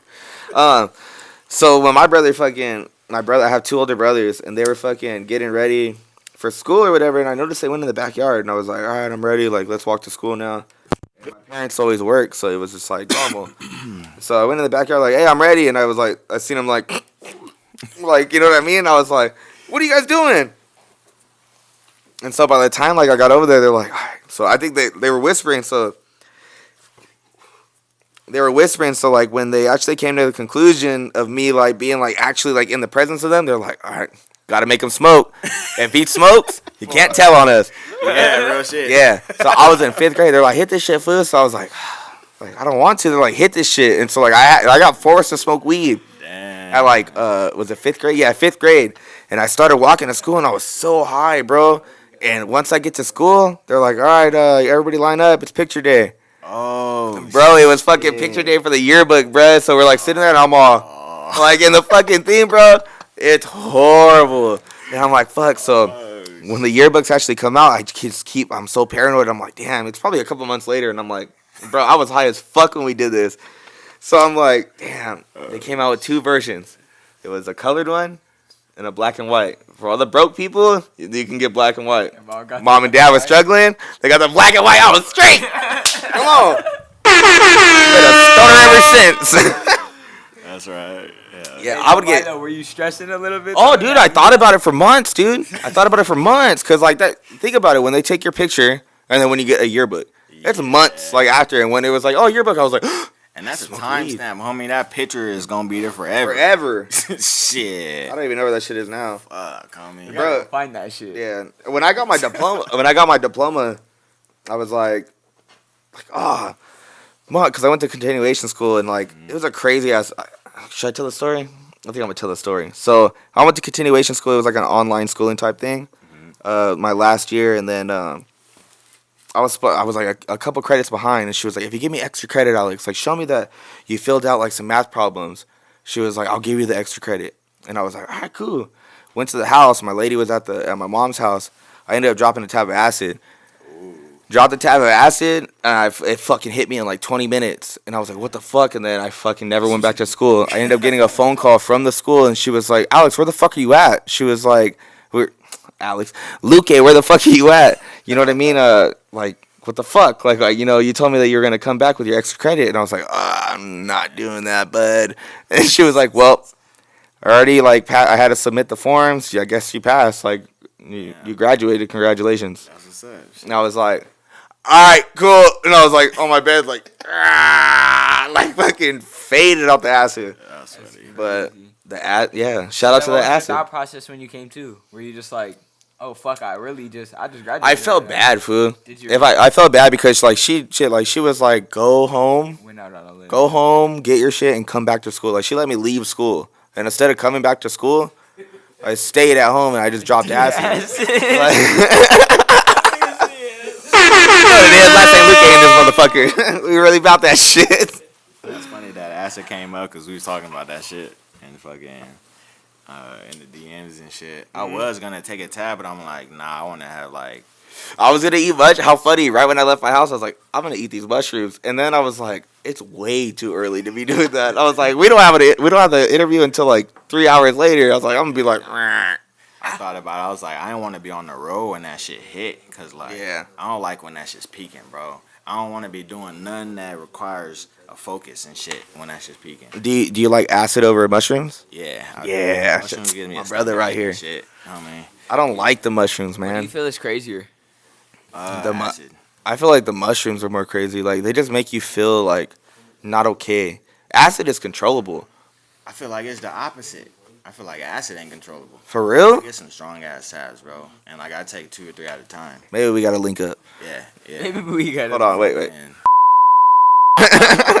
Nah, for real, because my guy just got in a car accident. Now he's a Jesus lover. okay. My other guy, I used to do heavy coke too, and then my plug like fucking ended up getting cancer, and so I'm like, damn, all right, maybe that's a sign too. So I gave that up, and then fucking I was like, all right, I'm just gonna do acid all the time. I'm going crazy with the acid. We went to Laughlin, and like I dropped a tab of acid, me and my wife, and we took a picture, and my mom ends up getting me a present of that picture like in a frame. And she's like, oh, look what I got you guys. It's a picture of you guys in Laughlin. And I was like, oh, and we're like that, and the tabs on the tongue, bro. And I was like, Mom, like, and she looks, she's like, Luke, what the fuck, man? Like, I was Gonna have like "Oh, nice Christmas morning. yeah, it's on my wall at my house now. But like, you can't get rid of that, bro. How dope is that? We're in Laughlin and we're like sitting there like, and we have a tab on our tongue. Come Cool, on. and it's the most Mr. and Mrs. Luke thing Yeah. ever. That's Like, lit as ever. fuck. Yeah, me and my lady, we're lit, food. Like, we be getting faded, not like uncontrollably, but like we have fun, man. That's lit, bro. I like that shit because usually it'd be like one person does it and one person getting annoyed by that shit. You feel me? Yeah. So it's cool to have both of you doing that stuff. Yeah, it was like, I think the coke thing, she was cool at first with it, and then once it was like a 7-year thing, like she was like, all right, bro, like we're getting older now, like yeah, it's time to grow out of this, and I'm like, yeah, maybe you're right. So that kind of helped out. You ever fuck around with anything like crazy like that? Not really, bro. It ain't never excite me like that. Really? All my homies from the daygo be like on that shit crazy. Yeah, I got almost all my homies. Yeah. Pretty much. It's like a It's regular just- thing. Being so close to like the beach and like the border, Yeah. it's a vibe, man. Like there's nothing like walking through the farmer's market with cause bro, we rolled up a joint. We're smoking a joint with a tall can, just walking around the farmer's market, eating pupusas, eating like a bunch of like different foods. And he's like, you want to do a bump? And I'm like, yeah, right there. A little girl walks by. We're like, oh shit, my bad. So we hit the corner, come back, do some more, get another tall can, go back on the block. We're like, damn, dude, like San Diego's a vibe, bruh. Like, I don't know what the hell I had. Like, I did 2 or 3 bumps. I ain't feel nothing. So at that point, I was like, it don't excite me. Like, it don't. Mm-hmm. Like, you feel me? I didn't feel nothing. So to keep doing it for me would have been stretching, like trying to make this shit work. You feel me? Yeah. So Like I'm good with my ass. Yeah. My If you, yeah. I mean, like, if you're like, I don't really even fuck with this. Maybe I should do more. Like, that's kind of weird. That's weird. Like, At that point, you're begging for it. yeah, you're like, yeah, exactly. Like you Yeah. want this shit to you work. want it to work. Yeah. Yeah. Because that shit's crazy. Because I remember doing, me and my cousin Sluts, we did ecstasy. He got it from the homie in the wheelchair. You know what I'm talking about. Whoa. So the homie in the wheelchair, he used to like slang ecstasy and shit when we were in high school. He used to hide it. There's like a little button thing you could take out on the side in the middle of your wheel. He used to put pills in there. He used to get into raves and shit like that too. Damn. Well, he gave us some red echoes.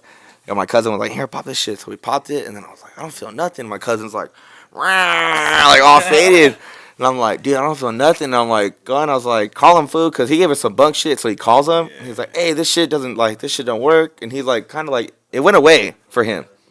And then I was like, oh, shit. Like, fucking, it hit me. And then he's like, looks at him. And then he said that the feeling came back. And that he was like, oh, shit. And he was like, hey, never mind, man. And like hung up. And I remember just being like, oh, my God, man. Like, I remember I grabbed my mom and dad's like vodka bottle. I just started pounding it. I was just pounding it, bro. Like, I swear. I was like, oh. And my cousin's like, hey, chill, dog. Like, chill. Yeah. Good times, man. Hey, shout out to being young. You know what it is. Got the homie Ty in here, owner of Daiquiri. Go ahead and cop all that shit. Go ahead and say that website one more time. www.daiquiribrand.com, and Daiquiri is Dakuri. Yes, sir. Yes, sir, ski.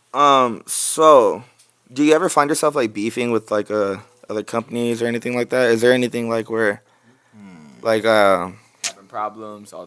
No, I wouldn't say all. I just keep kind of going back to like people stealing your shit, but I'm sure there's other shit too, where it's like, And for the most part, that's what it is. Even if it's not the clothes, it's like an idea. Like I said earlier, I'm starting the skate team and shit, and now all of a sudden there's brands like having skaters do videos for them and shit. You know what I mean? Printing boards is like, fucking 6 months ago, y'all was not having skateboards. You feel me? But it's like, I feel like they don't want to get left out because I got some good hitters, bro, and they're at the skate parks. You feel me? So people see them. And then for the SLS, they had like a little competition in Daygo, and one of my homies / fucking skaters on the team was wearing daiquiri, skating the daiquiri board, and it's on the SLS. That's hard. You feel me? So it's like it's showing more of the work versus like.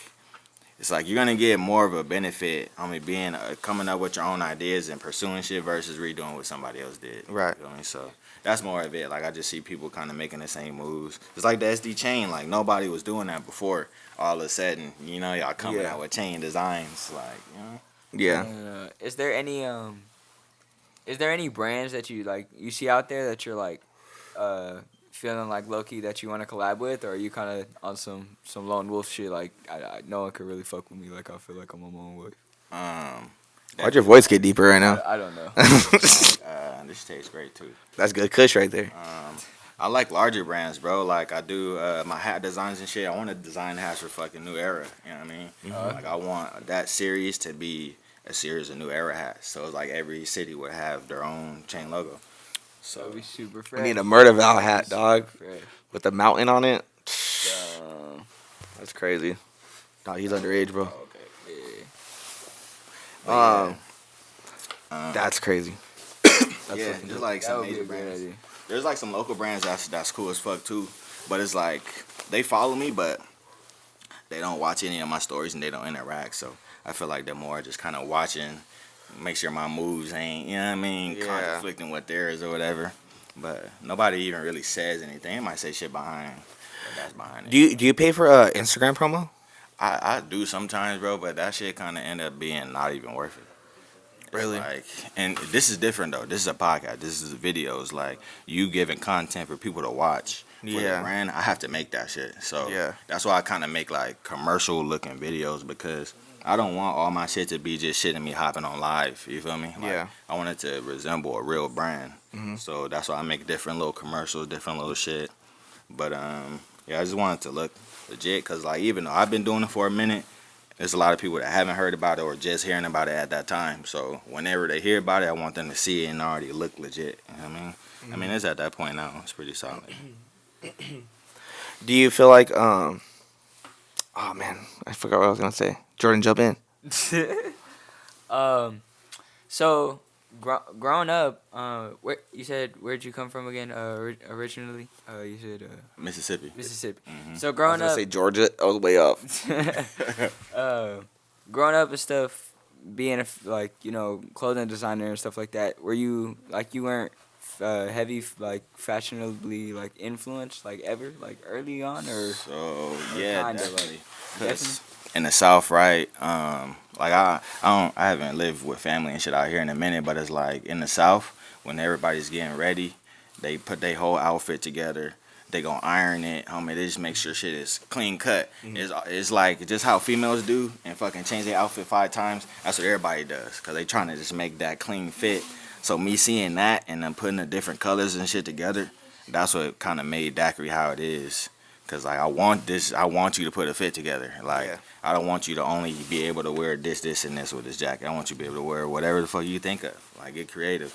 But I feel like not too many brands kind of like implement that thought of like I want you to put outfits. That's why you'll see somebody in all fucking Chrome Hearts or Palm Angel, or you'll see him with the denim tears jumpsuit. You know? Yeah, you don't. You're saying basically you don't want someone to have the mannequin Exactly. chingus. You want them to be able to be like, I'm gonna wear this jacket with a pro clip shirt and like some fucking True Religion jeans. I Exactly. hate that shit so much. I'm not gonna lie. The mannequin look, like Not even the mannequin look like when you pull up and you got the full like jumpsuit on. It's like, yeah, you coulda everything's got mat. creative Yeah, just a little bit. Exactly. You get what I'm saying? Like just a little I've been bit. going to like Tractor what it Supply and is. getting like crazy like this. I got the overalls from Jackets, Tractor bro. Supply. Yeah, Like, come on. That's the shit. I just feel like, yeah, bro, creativity. Like, you don't have to every day fucking in a competition, but it's just like, if you're gonna put some time into an outfit, but into some different shit. Yeah. Just like when people only shop vintage, bro, they be putting some sick ass shit together because it's different styles and shit that they meshing. And it comes out looking dope. It's not, there's really no right or wrong. I mean, you just put it together. If it look good, it look good. Is there a brand you can't stand at all? Like just looking at it, just Not really. do not like. There's a local brand to where the dude, I don't really fuck with him. Just because he does so much weird shit. And it's like, it's so much weird shit to where I know it's not an accident. It's not a coincidence. Okay. So it's just like, anytime I see him, I'm like, they don't even know this motherfucker. You know what I mean? They don't even know the weird kind of shit he do or something like that. Crazy. But yeah, he was one of the first people to like jock my shit. He just recently did a design, bro, that almost looks exactly like what I just put out. And he put it on the fucking jacket like this. All his just has a hood on it. You know what I mean? And I'm like, that's funny, dog, because I've been saying this shit for so long. And this is years later, this is more proof that he's still watching me. You He's know still what I mean? continuing. Still yeah. continuing to watch. That's crazy. And it's like, it's just little weird shit that he's done. So is this the same guy that before you started printing your own shit, you were going to? Mm-mm. And no, is that a whole different story? So that story is. Come on, Nardwar and this motherfucker was cracking. Come on. When I was with the first design I had did with the SD palm trees, I had made a bootleg looking Padres jersey. I call it the Padres bootleg. But I got them done at a print shop. I didn't know that the owner of this print shop had a clothing brand too, right? So I find that out later on the line. So, excuse me. So I go in there. I'm like, what's up, bro? I just found out about you. I was talking to him on Instagram. And then I'm real personal, bro. Like I like to do upfront business. I don't really like to just talk on Instagram. You know what I mean? I feel like that's fake because people send DMs all the time. Like let's make some shit happen in real life. So I pulled up to the shop. I seen it. It looked real good. And then when I was in there, he was just showing me the catalog of like they print for some of the bigger brands in San Diego and shit. So he's showing me all this different shit. And I'm like, all right, well it looks good. So next day, I come with the money, and my jerseys already had all my shit ready. I had my designs ready, I had my money ready, I had my jerseys already. So I was like, I want to get these printed into some jerseys. So he's like, yeah, no problem. We get all this shit done. So after I had dropped off that first design, I was already talking to him about another design. In the process of talking about that one, he was like, I don't know if we could do that one. Let me talk to the design guy. And let me see, if we could print that for you. Mm-hmm. So, like, a couple of days go by, and I just pulled up again. So I was like, what's up, man? I was talking to you. I was like, I don't know if it was you, but I was talking to somebody on Instagram. You know what I mean? And then he's like, yeah, let me pull the design up real quick.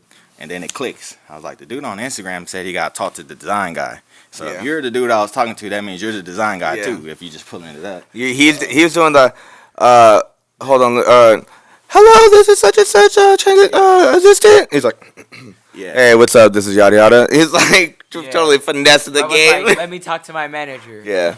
Okay, one Should second. I say? Hey, what's up? I'm the manager. Yeah. Like, Shit like that. So when he pulled it up, I'm like, oh, so you're the design guy, you know? So that's when it clicked. I'm like, that's weird. Like, why would you even tell me that? So a week and a half goes by, 2 weeks go by. He hits me out. Oh, what's up, man? Got your jerseys ready? So I pick them up, and it's a misprint. There's like a gap in between. It wasn't lined up pretty much. And when you screen print, obviously it's supposed to be lined up, you know? So I hit him up. I was like, hey, bro, there's a mistake on the jerseys. He was like, oh, I kind of noticed that, but I didn't really think too much of it. I was like, that don't even make any sense. You feel me? Like, you should have asked me, right?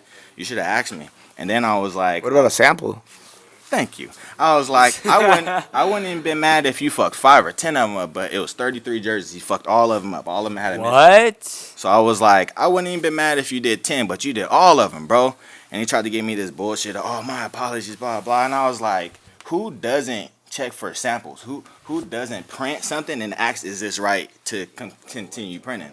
So I picked up my jerseys. He ended up printing both sides for me. That was that. His very next print job was that brand that I'm talking about, dude. That was still my shit. Mm-hmm. And the only caption he put under it was test prints. So I'm like, oh, you mocking me now. So I stopped going to that, stopped going to the dude. I started going to a whole nother shop in the other part of the city. So that shop is in Santee, let's just say the east, and the other one in Chula Vista, down south. Completely different sides of the city, right? Yeah, for sure. They don't. Yeah. Yeah, just far apart, right? So I found another embroidery shop. I started going to him and shit. All of a sudden, the other fool starts going to him, getting his hats done there too, right? So he's not getting the same exact hat made as me, but he's doing the same colors and shit. So I'm like, come on now. So dude that runs. Ooh, big. Oh, the shoes. Yeah, I appreciate it, man. I had to put them on game a little bit real quick. The dude that ran the embroidery shop was, since I was there real early, he just kind of chop it up with me like, yeah, man, we got some extra space in the back. He was like, I was thinking about renting it out to somebody or building a quarter pipe. And I'm like, well, whoa. Shit. Whoa. Yeah. I was like, if you want to rent out some space, let me know. You know what I mean? He's like, oh, I'll get back to you. He kept telling me he going to talk to his business partner. His business partner was his girl. She was there the whole time, too. I found that shit out. So after He's just finessing the whole game. Yeah, bro. After like 3-4 times of me asking him, oh, let me talk to my business partner. I'm like, you've been saying that. And then I go to pick up my hats, and he's talking to his business partner, his girl. And I'm like, the whole time, I was like, I could ask both of y'all, you know? But I just realized he was bullshitting me. A little time goes by, he moves into a bigger spot. Guess who moves into the little side room with the embroidery shop? The first dude. Dude from the other brand. Dude. So he followed me from all the way from Chula Vista all the way. How do you even find specifically where I'm at? You know what I mean? Like, it's shit like that. And then, That's crazy. This specific logo, the reason I have 2 different versions is because I made one and it was too intricate. I wanted to get it done on hats, but I wanted it puff. I wanted like the puff embroidery like the real MLBs. So they was like, we're going to digitize it up, blah, blah, blah. A couple weeks go by. And I'm like, what's up? Like, what's the update? Can you guys do them for me? He's like, nah, it's a little too detailed. We can't do them for you. I'm like, okay, bet. I had dropped off like, what were you about to say? I don't know. I feel like, what, they fucking stole your the puff print idea? Nah, so check this out. So nobody had seen the logo by then. I was hiding that shit. I was hiding it because I didn't want nobody to be able to steal it. Like, there's no way you seen this shit, right? Until I was completely ready to show. But so I had dark green hats, I had blue and orange, I had navy blue, just like different colors. So after them telling me, we can't print this for you, blah, blah, I'm like, okay, cool, I'm going to go pick up my hats. Mm-hmm. I go to pick up my hats. The dude who hands me my hats is the dude who runs the other brand. No fucking way. So I'm like, what the fuck are you doing here, bro? Like, and how are you giving me my hats? Yeah. How do you know these are my hats? You know what I mean? Oh, swear to God, 2 weeks later, he does hats in the exact same colors. Shut up. Swear to God. And then before that, I had dropped some fanny packs. He did the same shit. I dropped fanny packs. 2 days later, he's like, "Who wants fanny packs?" I'm like, "Bro." What? And then he's so able to do the fucking thing because he's in. Now he's plugged in with that dude. He could probably do whatever he Yeah. wants. And he links up with all these people, but they don't know he does shit like that. Yeah. So it looks good. I'm pretty sure he paid for followers though, cause your followers only went up 1,000 in fucking 4 years. Yeah, I feel like that's paid for. Cause That's not a lot at all. yeah, it's like, and he works with a lot of people, so it's like 1,000. You know what I mean? Cause my shit's went up fucking 1,000 in a couple months, bro. Ever since I did like these little commercial sized videos, that's when it went up. I went up 200 and I think 17 now. I just checked it today. 217 I think in the past like month and a half. Dude, I did one promo and went up like 100 and something. This kid we paid for a promo for food community, and so he did a music video called Thuti Finder. We put a little snippet right here, and Go check that out. yeah, go check that out. So we paid for promo with food community. He's Mexican, so we're like, maybe that's the vibe. We did one, and it was on actually another video Yeah, it called was 1359, and so they put that up for I think like 12 hours, and then they took it down. We're like, It what did the like fuck? 44K though, like Yeah. on views. So I was already on this little like, not this little like clout high. Not I wouldn't say a clout high, but I was, you know what I'm saying? Nah, We do it for the views. Yeah. you know? Yeah. that's what I'm saying. It's not clout. It's you should got be what doing that. you- Yeah. exactly. Like the only reason we ain't getting them numbers no more, bro, is because Instagram holds shit back. There's no way possible to where, cause I noticed, bro, it's like a 10% like change. Like you're gonna get interaction from about 10% of your followers. Yeah. So right now the followers at 16.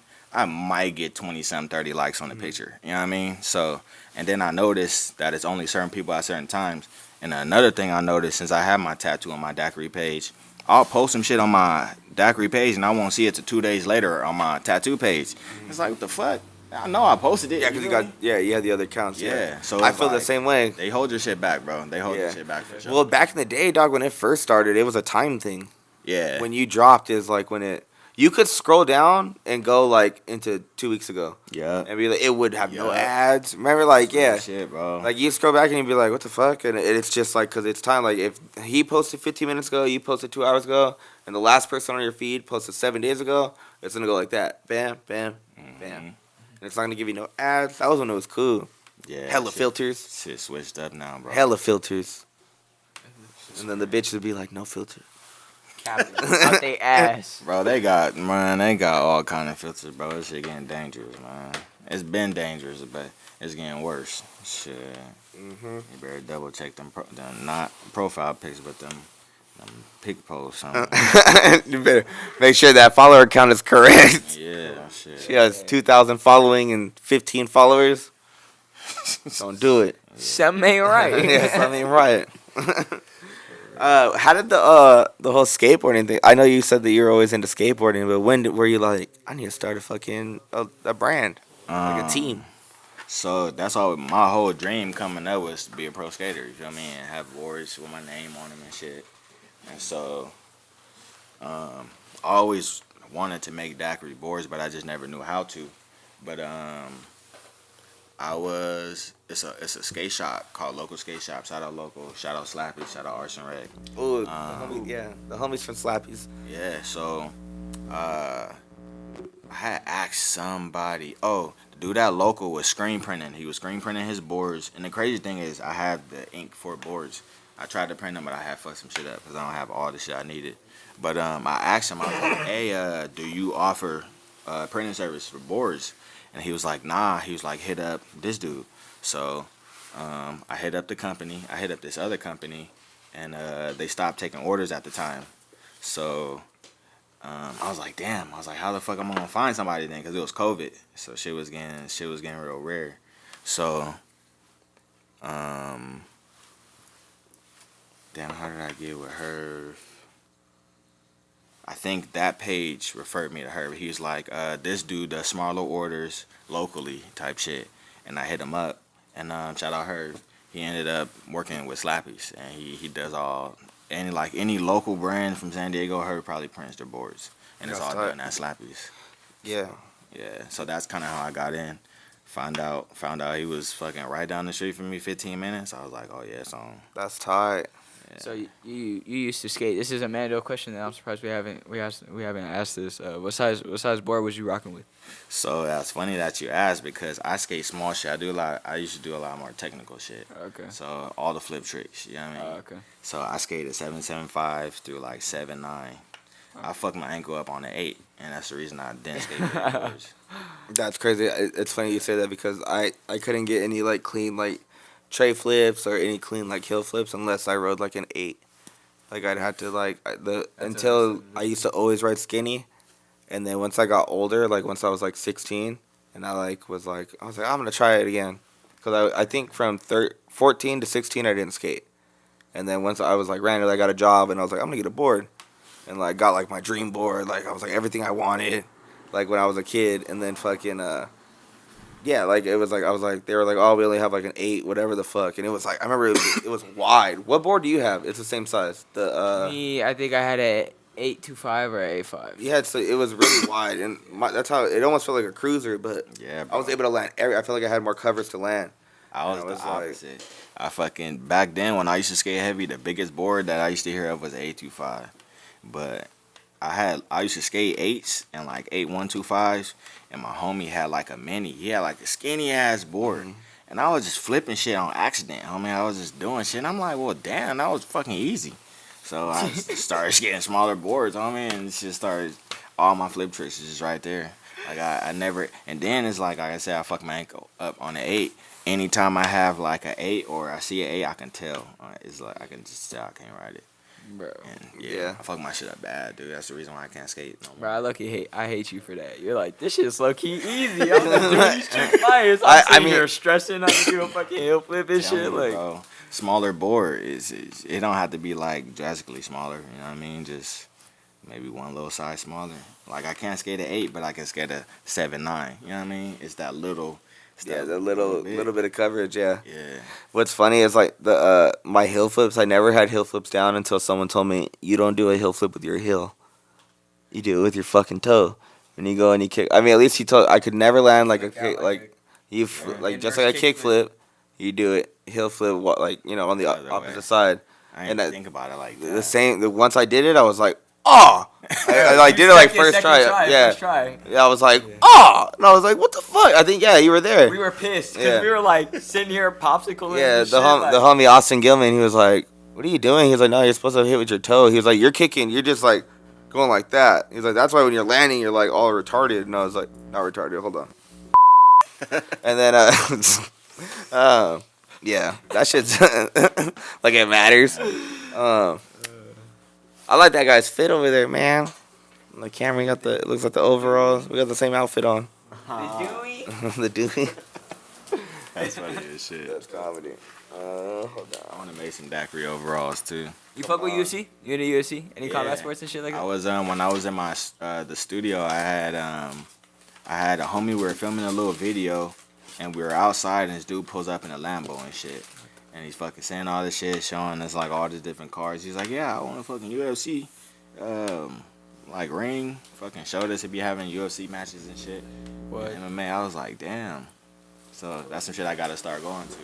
Smoking, yeah. There in San Diego. Die right now. But yeah, I was literally just watching some like last night. I was watching on fucking Tubi TV. I didn't even know they had that shit. You were on Tubi? That's crazy. It happened on accident, dog. I had fell asleep with the remote, and I guess that shit had clicked Tubi, and it went to the TV, and I'm like, what the fuck is this? Cause I got internet, but I don't pay for cable because I'm on YouTube all the time. So I'm like, what the fuck is this TV shit? You know what I mean? Yeah. Well, who does cable anymore? Exactly. Yeah, that's It's crazy. just pointless. I watch podcasts or some tutorial shit, or if I do watch a movie, I just go on Tubi or whatever it's on. But I like to be specific. I don't really just scroll through shit. I'll be on the vlogs. I like the vlogs. Like These Foos. Shout out to These Foos. That's what I fuck gotta with them. start doing, man. Like filming vlogs, cause like I'm always doing shit. Like I'm always going to the supply house and picking up shit or Yeah. just whatever, like daily shit. Like that's what I meant by I don't want my page to be full of like just me going live. Like I want people to see the shit. You feel me? Just see Yeah. the motion, see everything happen. But you can do that and like make it like cool. Like you going to the thing and picking up a package. I made a little video on the way here, and Yeah. I made a little time lapse of y'all setting up. Like I'm gonna make a video out of this. That's tight. So, yeah. See, that's hard. That's not good. What is like the? Do you have like the next already idea of the next drop? So what I do is any idea I have, I write it down, Mm. cause I forget shit. I'll forget. I'll come up with another one and forget the last one before that. You know what I mean? So I have a whole list in my phone, and then yeah, I just scroll through them and whatever like marinates to me at a time. That's what I'll work on. Or it's like I'll have shit where it's like I need to start that right now, like cause I've had a lot of designs where I had the idea, didn't do it, and then I seen somebody else do it, and I was like, fuck, that was my chance. You know what I mean? And after it happened a couple times, I'm like, I can't let that shit keep happening. You know what I mean? 'Cause Yeah. that's really just procrastination. It's like, how are you sitting on the idea for years? It's like, you know, so I just had to start pursuing my ideas. So even with, yeah, I have like my next probably about 15 designs already ready. It's more about just picking which ones I want to put with this drop, you know, what aesthetic, what theme they are. But another thing is like, I try not to make my shit too specific. Like, daiquiri is just daiquiri. It's not like daiquiri makes yacht club shit or daiquiri makes tennis. You know, it's like daiquiri is just daiquiri and this is the design. You know what I mean? Yeah, like you don't want to be claimed as like would you wouldn't consider yourself a streetwear brand? Yeah, more streetwear for More sure. streetwear. Everywhere. Yeah, it's more streetwear than anything, but I want it to be like a bridge between like fashion and streetwear, because it's like when you say streetwear, motherfuckers think about shit you skate in.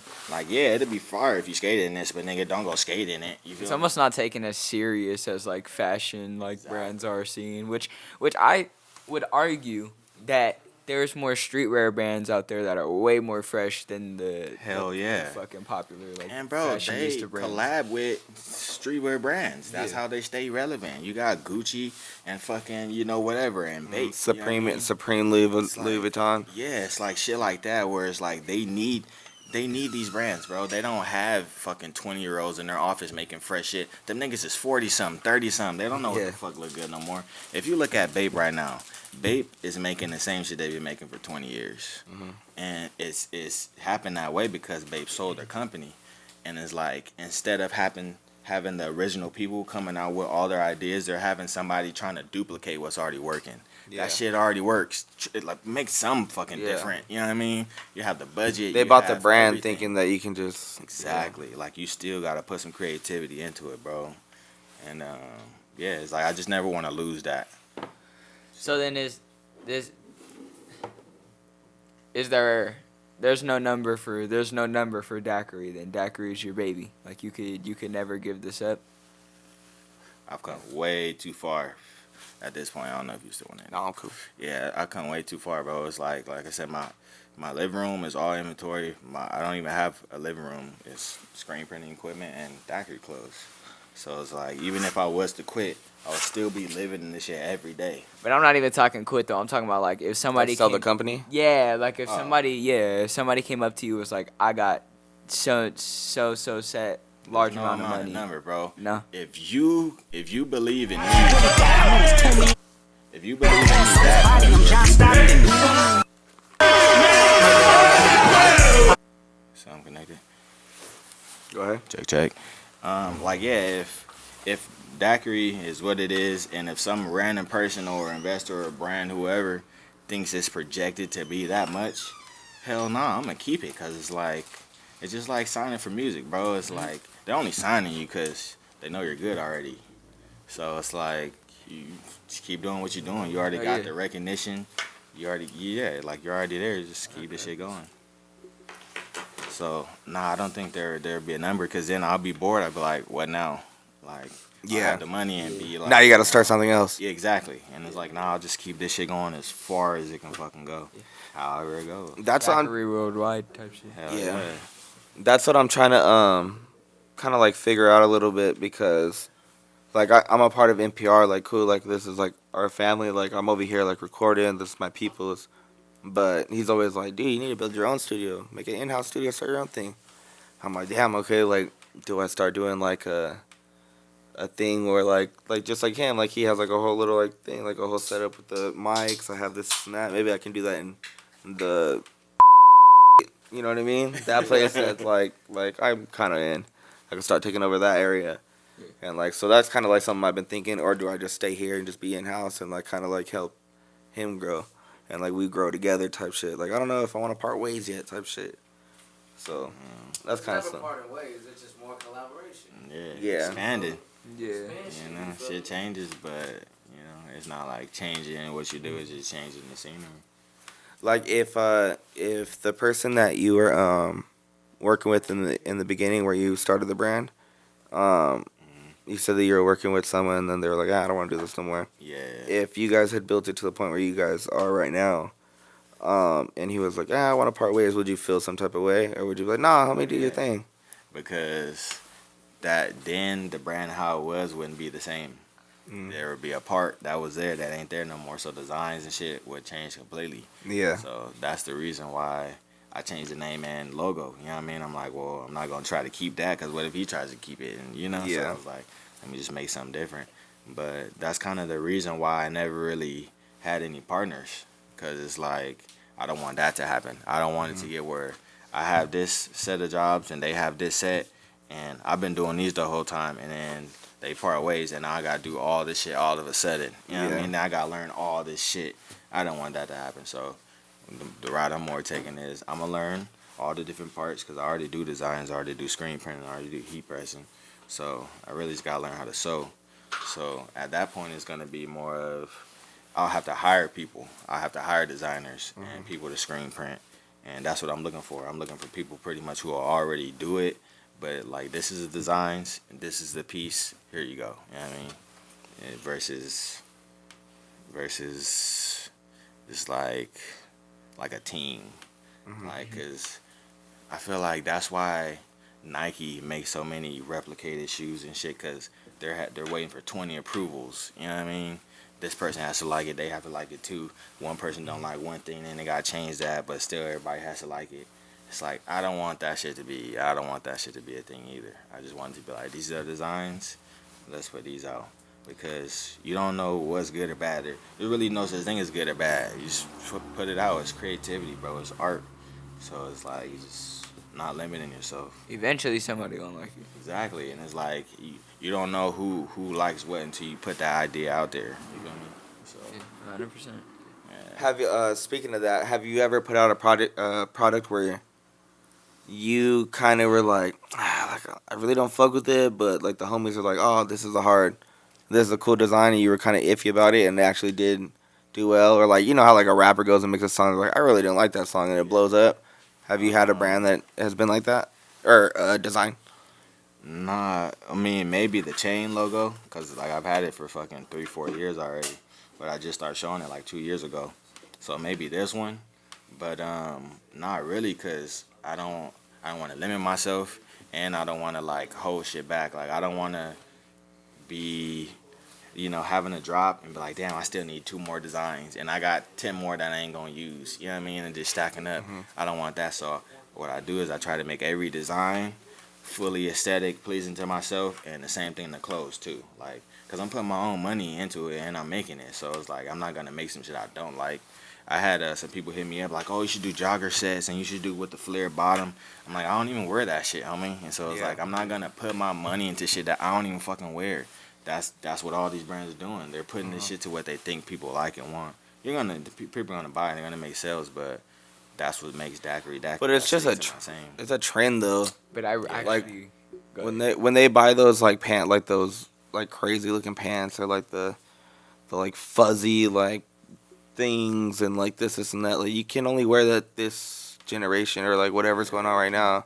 You can get that jacket and wear it to every single baseball game that you go to. I mean, You know what I mean? And it's just, yeah, you know what I mean? Substance. And then, yeah, it's just like a thing where you can just wear it. It's timeless. It's a timeless piece. yes, exactly. Timeless piece is what I'm looking for. I don't. Yeah, that's another thing. That's why I kind of usually don't go by a specific theme, because I don't want shit to be marked like, oh, this is what was cool at this time. You know what I mean? Like, nah, I don't want shit like that. Yeah, I get you. That's fucking super dope.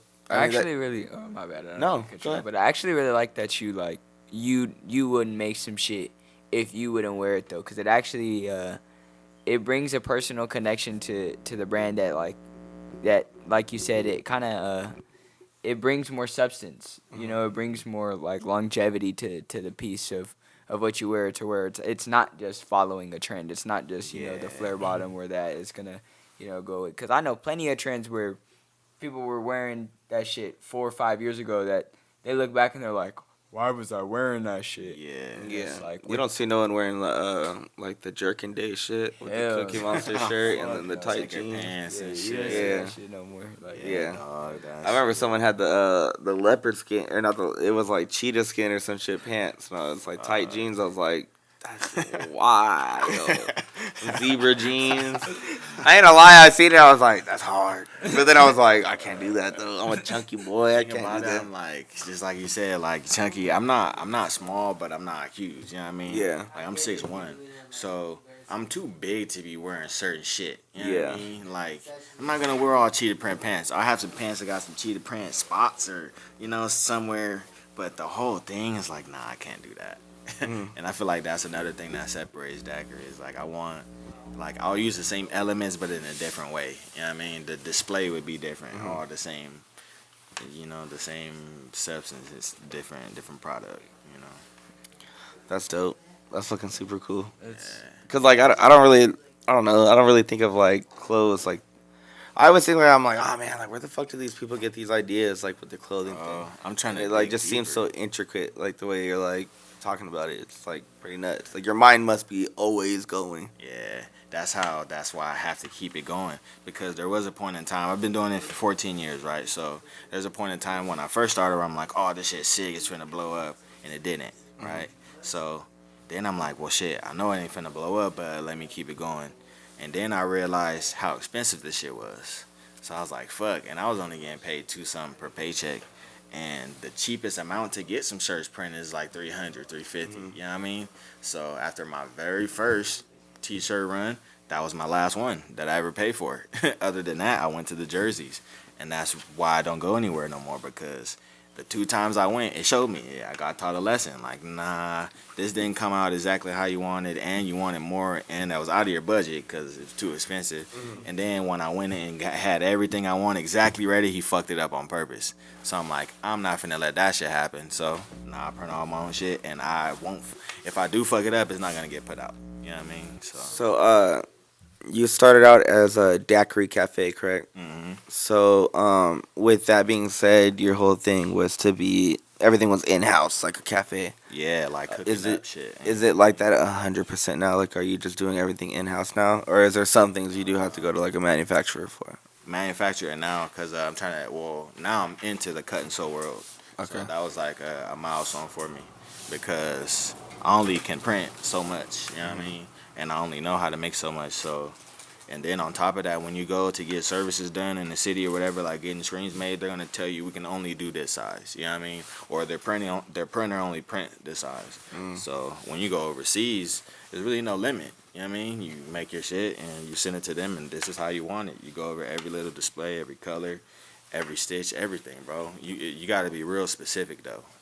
But other than that, that's what everybody else does. When you see some Gucci shit where it says made in Italy, you know what I mean? You didn't buy it in Italy, but it's like that's how it's all made overseas. So once I learned that, I'm like, damn, I'm gonna have to start doing that shit. You know what I mean? So that's when I got the boxers, the socks. What else did I get? The shoes, obviously. But like different little things to where I'm like, nah, I'm integrating it. I'm doing what I can do and what I can't do. What region would you say does the best?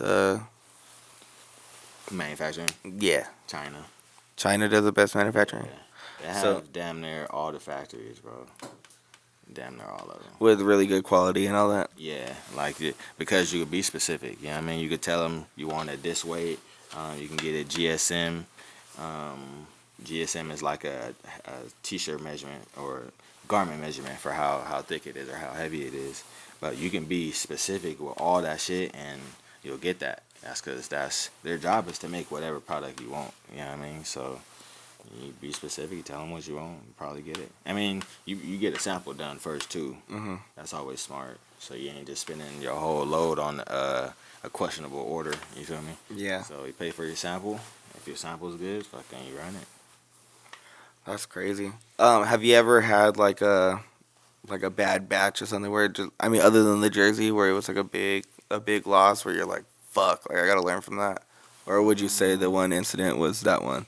That was the last one because I'm printing them all. Like even I did some Dickies jackets. The only thing I was mad about, I was mad that I didn't go overseas because that was right before I had learned about that shit. So I bought hella jackets and just to get ready, prepping up for the shit. But I didn't know it's like I would have paid that same amount, but getting it exactly how I wanted overseas. You know what I mean? Versus I had to pay for everything. You know what I mean? Got to pay for the jackets individually, each film. You know what I mean? Like this has like 8 pieces. You know what I mean? So it's like certain shit like that. All that shit adds up. So Is that something that you would like to like maybe invest in later? Is like start your own little manufacturer thing where you do everything like that, like good quality clothes, good quality printing, good quality sewing. Just have like yeah, I feel like that'd be a dope ass like little yeah. little So gig. like yeah, like I wanna hire people. You know what I mean? I already have all the equipment. So I mean at least the starting shit. And then one of my models, her mom's is a seamstress. So she does all the labels and shit. So and she can do tailoring shit too, you know what I mean? So she would definitely be on the team, you know what I mean? So I would already have my seamstress and me and all the equipment. So it's like shit I'm kind of even brainstorming in general for the future cuz yeah, I definitely want to keep it all in house cuz like I have a different quality that I want and I know that print shops don't do.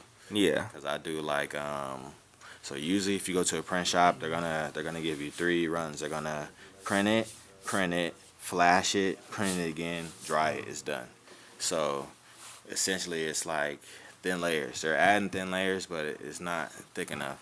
So usually when people screen print, they use a white underbase. The white underbase is gonna make all the colors vibrant. So since there'll be a vibrant, you don't have to put as much on top. I don't use white underbases. I just straight print on the garment. So with that being said is the color is the color. You know what I mean? If but the only risk I have is called bleeding. I have fabric bleeding to where say you want to print on black and you print a light color, if you overheat it, the black from the fabric will come through. Like you'll be able to see the spot. So that's like the only issue I have, but I'm making it to where the color is thick enough to where the color is bright enough to where it doesn't matter if it needs an underbase. And with it being thick enough, it's gonna be thicker than the average T-shirt. And it's gonna hold up. You know what I mean? So that's kind of like my method of like just having real heavy prints. I don't like when shit cracks. You know what I mean? Yeah. Cause it's like I'm a newer brand to a lot of people. So say somebody does spend $30 on a shirt and they get it and 2 washes it cracks. I'm like, the fuck, spend this money. You know what I mean? That kind of shit will stop people from shopping with you. So I just want to make it the brand. I mean the quality that I would want and just deliver that through the brand. You know what I mean? So yeah, I don't try shit out. I test pretty much everything before I do it. Just to make sure it works. If it doesn't work, I just have a jacket that I made. You know what I mean?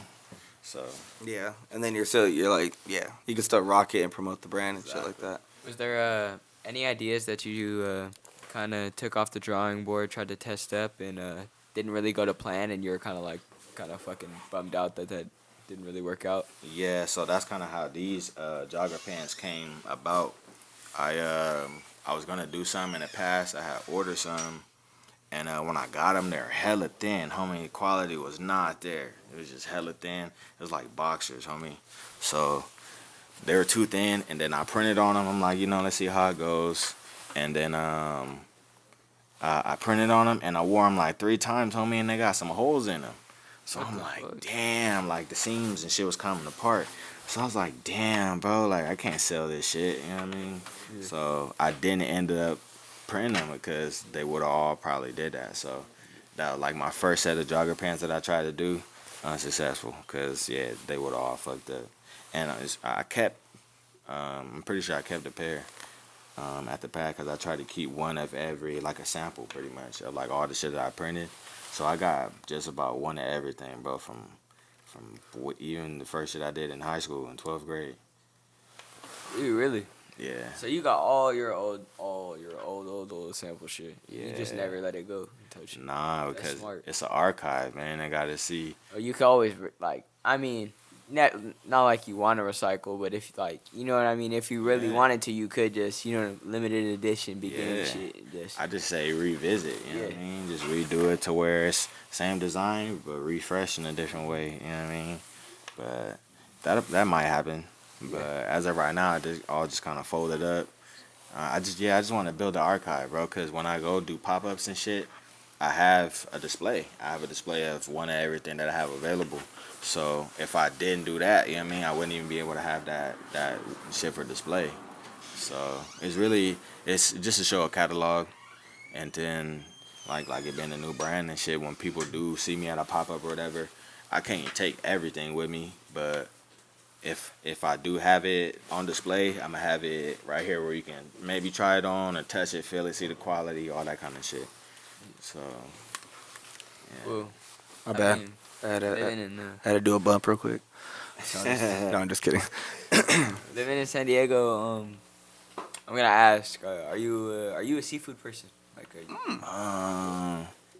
Cause I feel like Yeah. that's Mando. I don't like when shit tastes like the ocean though. You know what I mean? Like salty, Yeah. like oysters Real and fishy. shit. Ah, I love oysters. Nah, homie, Mando. tried it, can't do it.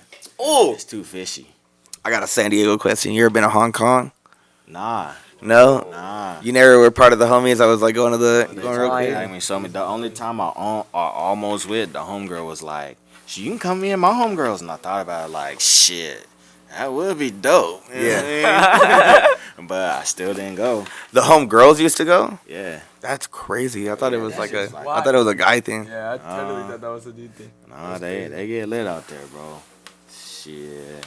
So, what future things do you have planned for the company other than like clothing? Than clothing, like, do you have any like entertainment type thing where you want to start like a daiquiri brand, like or daiquiri entertainment, daiquiri the label? I mean, yeah, cause I kind of like, but that's why I never really put daiquiri in a box to like specify the brand, because it's like everything that I'm into: graffiti, music, skateboarding, art. You feel me? Just anything. So I got a lot of homies that do music and shit, and people that I just met off daiquiri. Shout out to homie Anthony 1999, Sparking. It's just different people. Check out the daiquiri glasses right here. We got the socks on. You see know what I mean? it? Let me put these in real quick. And those come in 3 different colors: that, black and gold, black and silver, and it's called turtle. It's like a cheetah. Yeah, the cheetah print looking Yeah, one. with the gold too. Fuck at that. My boy came Yeah, So with you doing accessories, is there any accessories that you don't do that you really want to do? Hell yeah, smoking shit. I was talking to some manufacturer about some joint papers, some fucking I'm a big- ashtrays. I'm a big joint guy. Come, what's up? I need him. What's up? Once you do it, Yeah, I'm some tired of the fucking tobacco. trays. It's like always been so like, I always wanted it to look so official to where I never really implemented personal shit that I like. You feel me? Like I never had made any kind of graffiti designs or nothing, or smoking shit, nothing.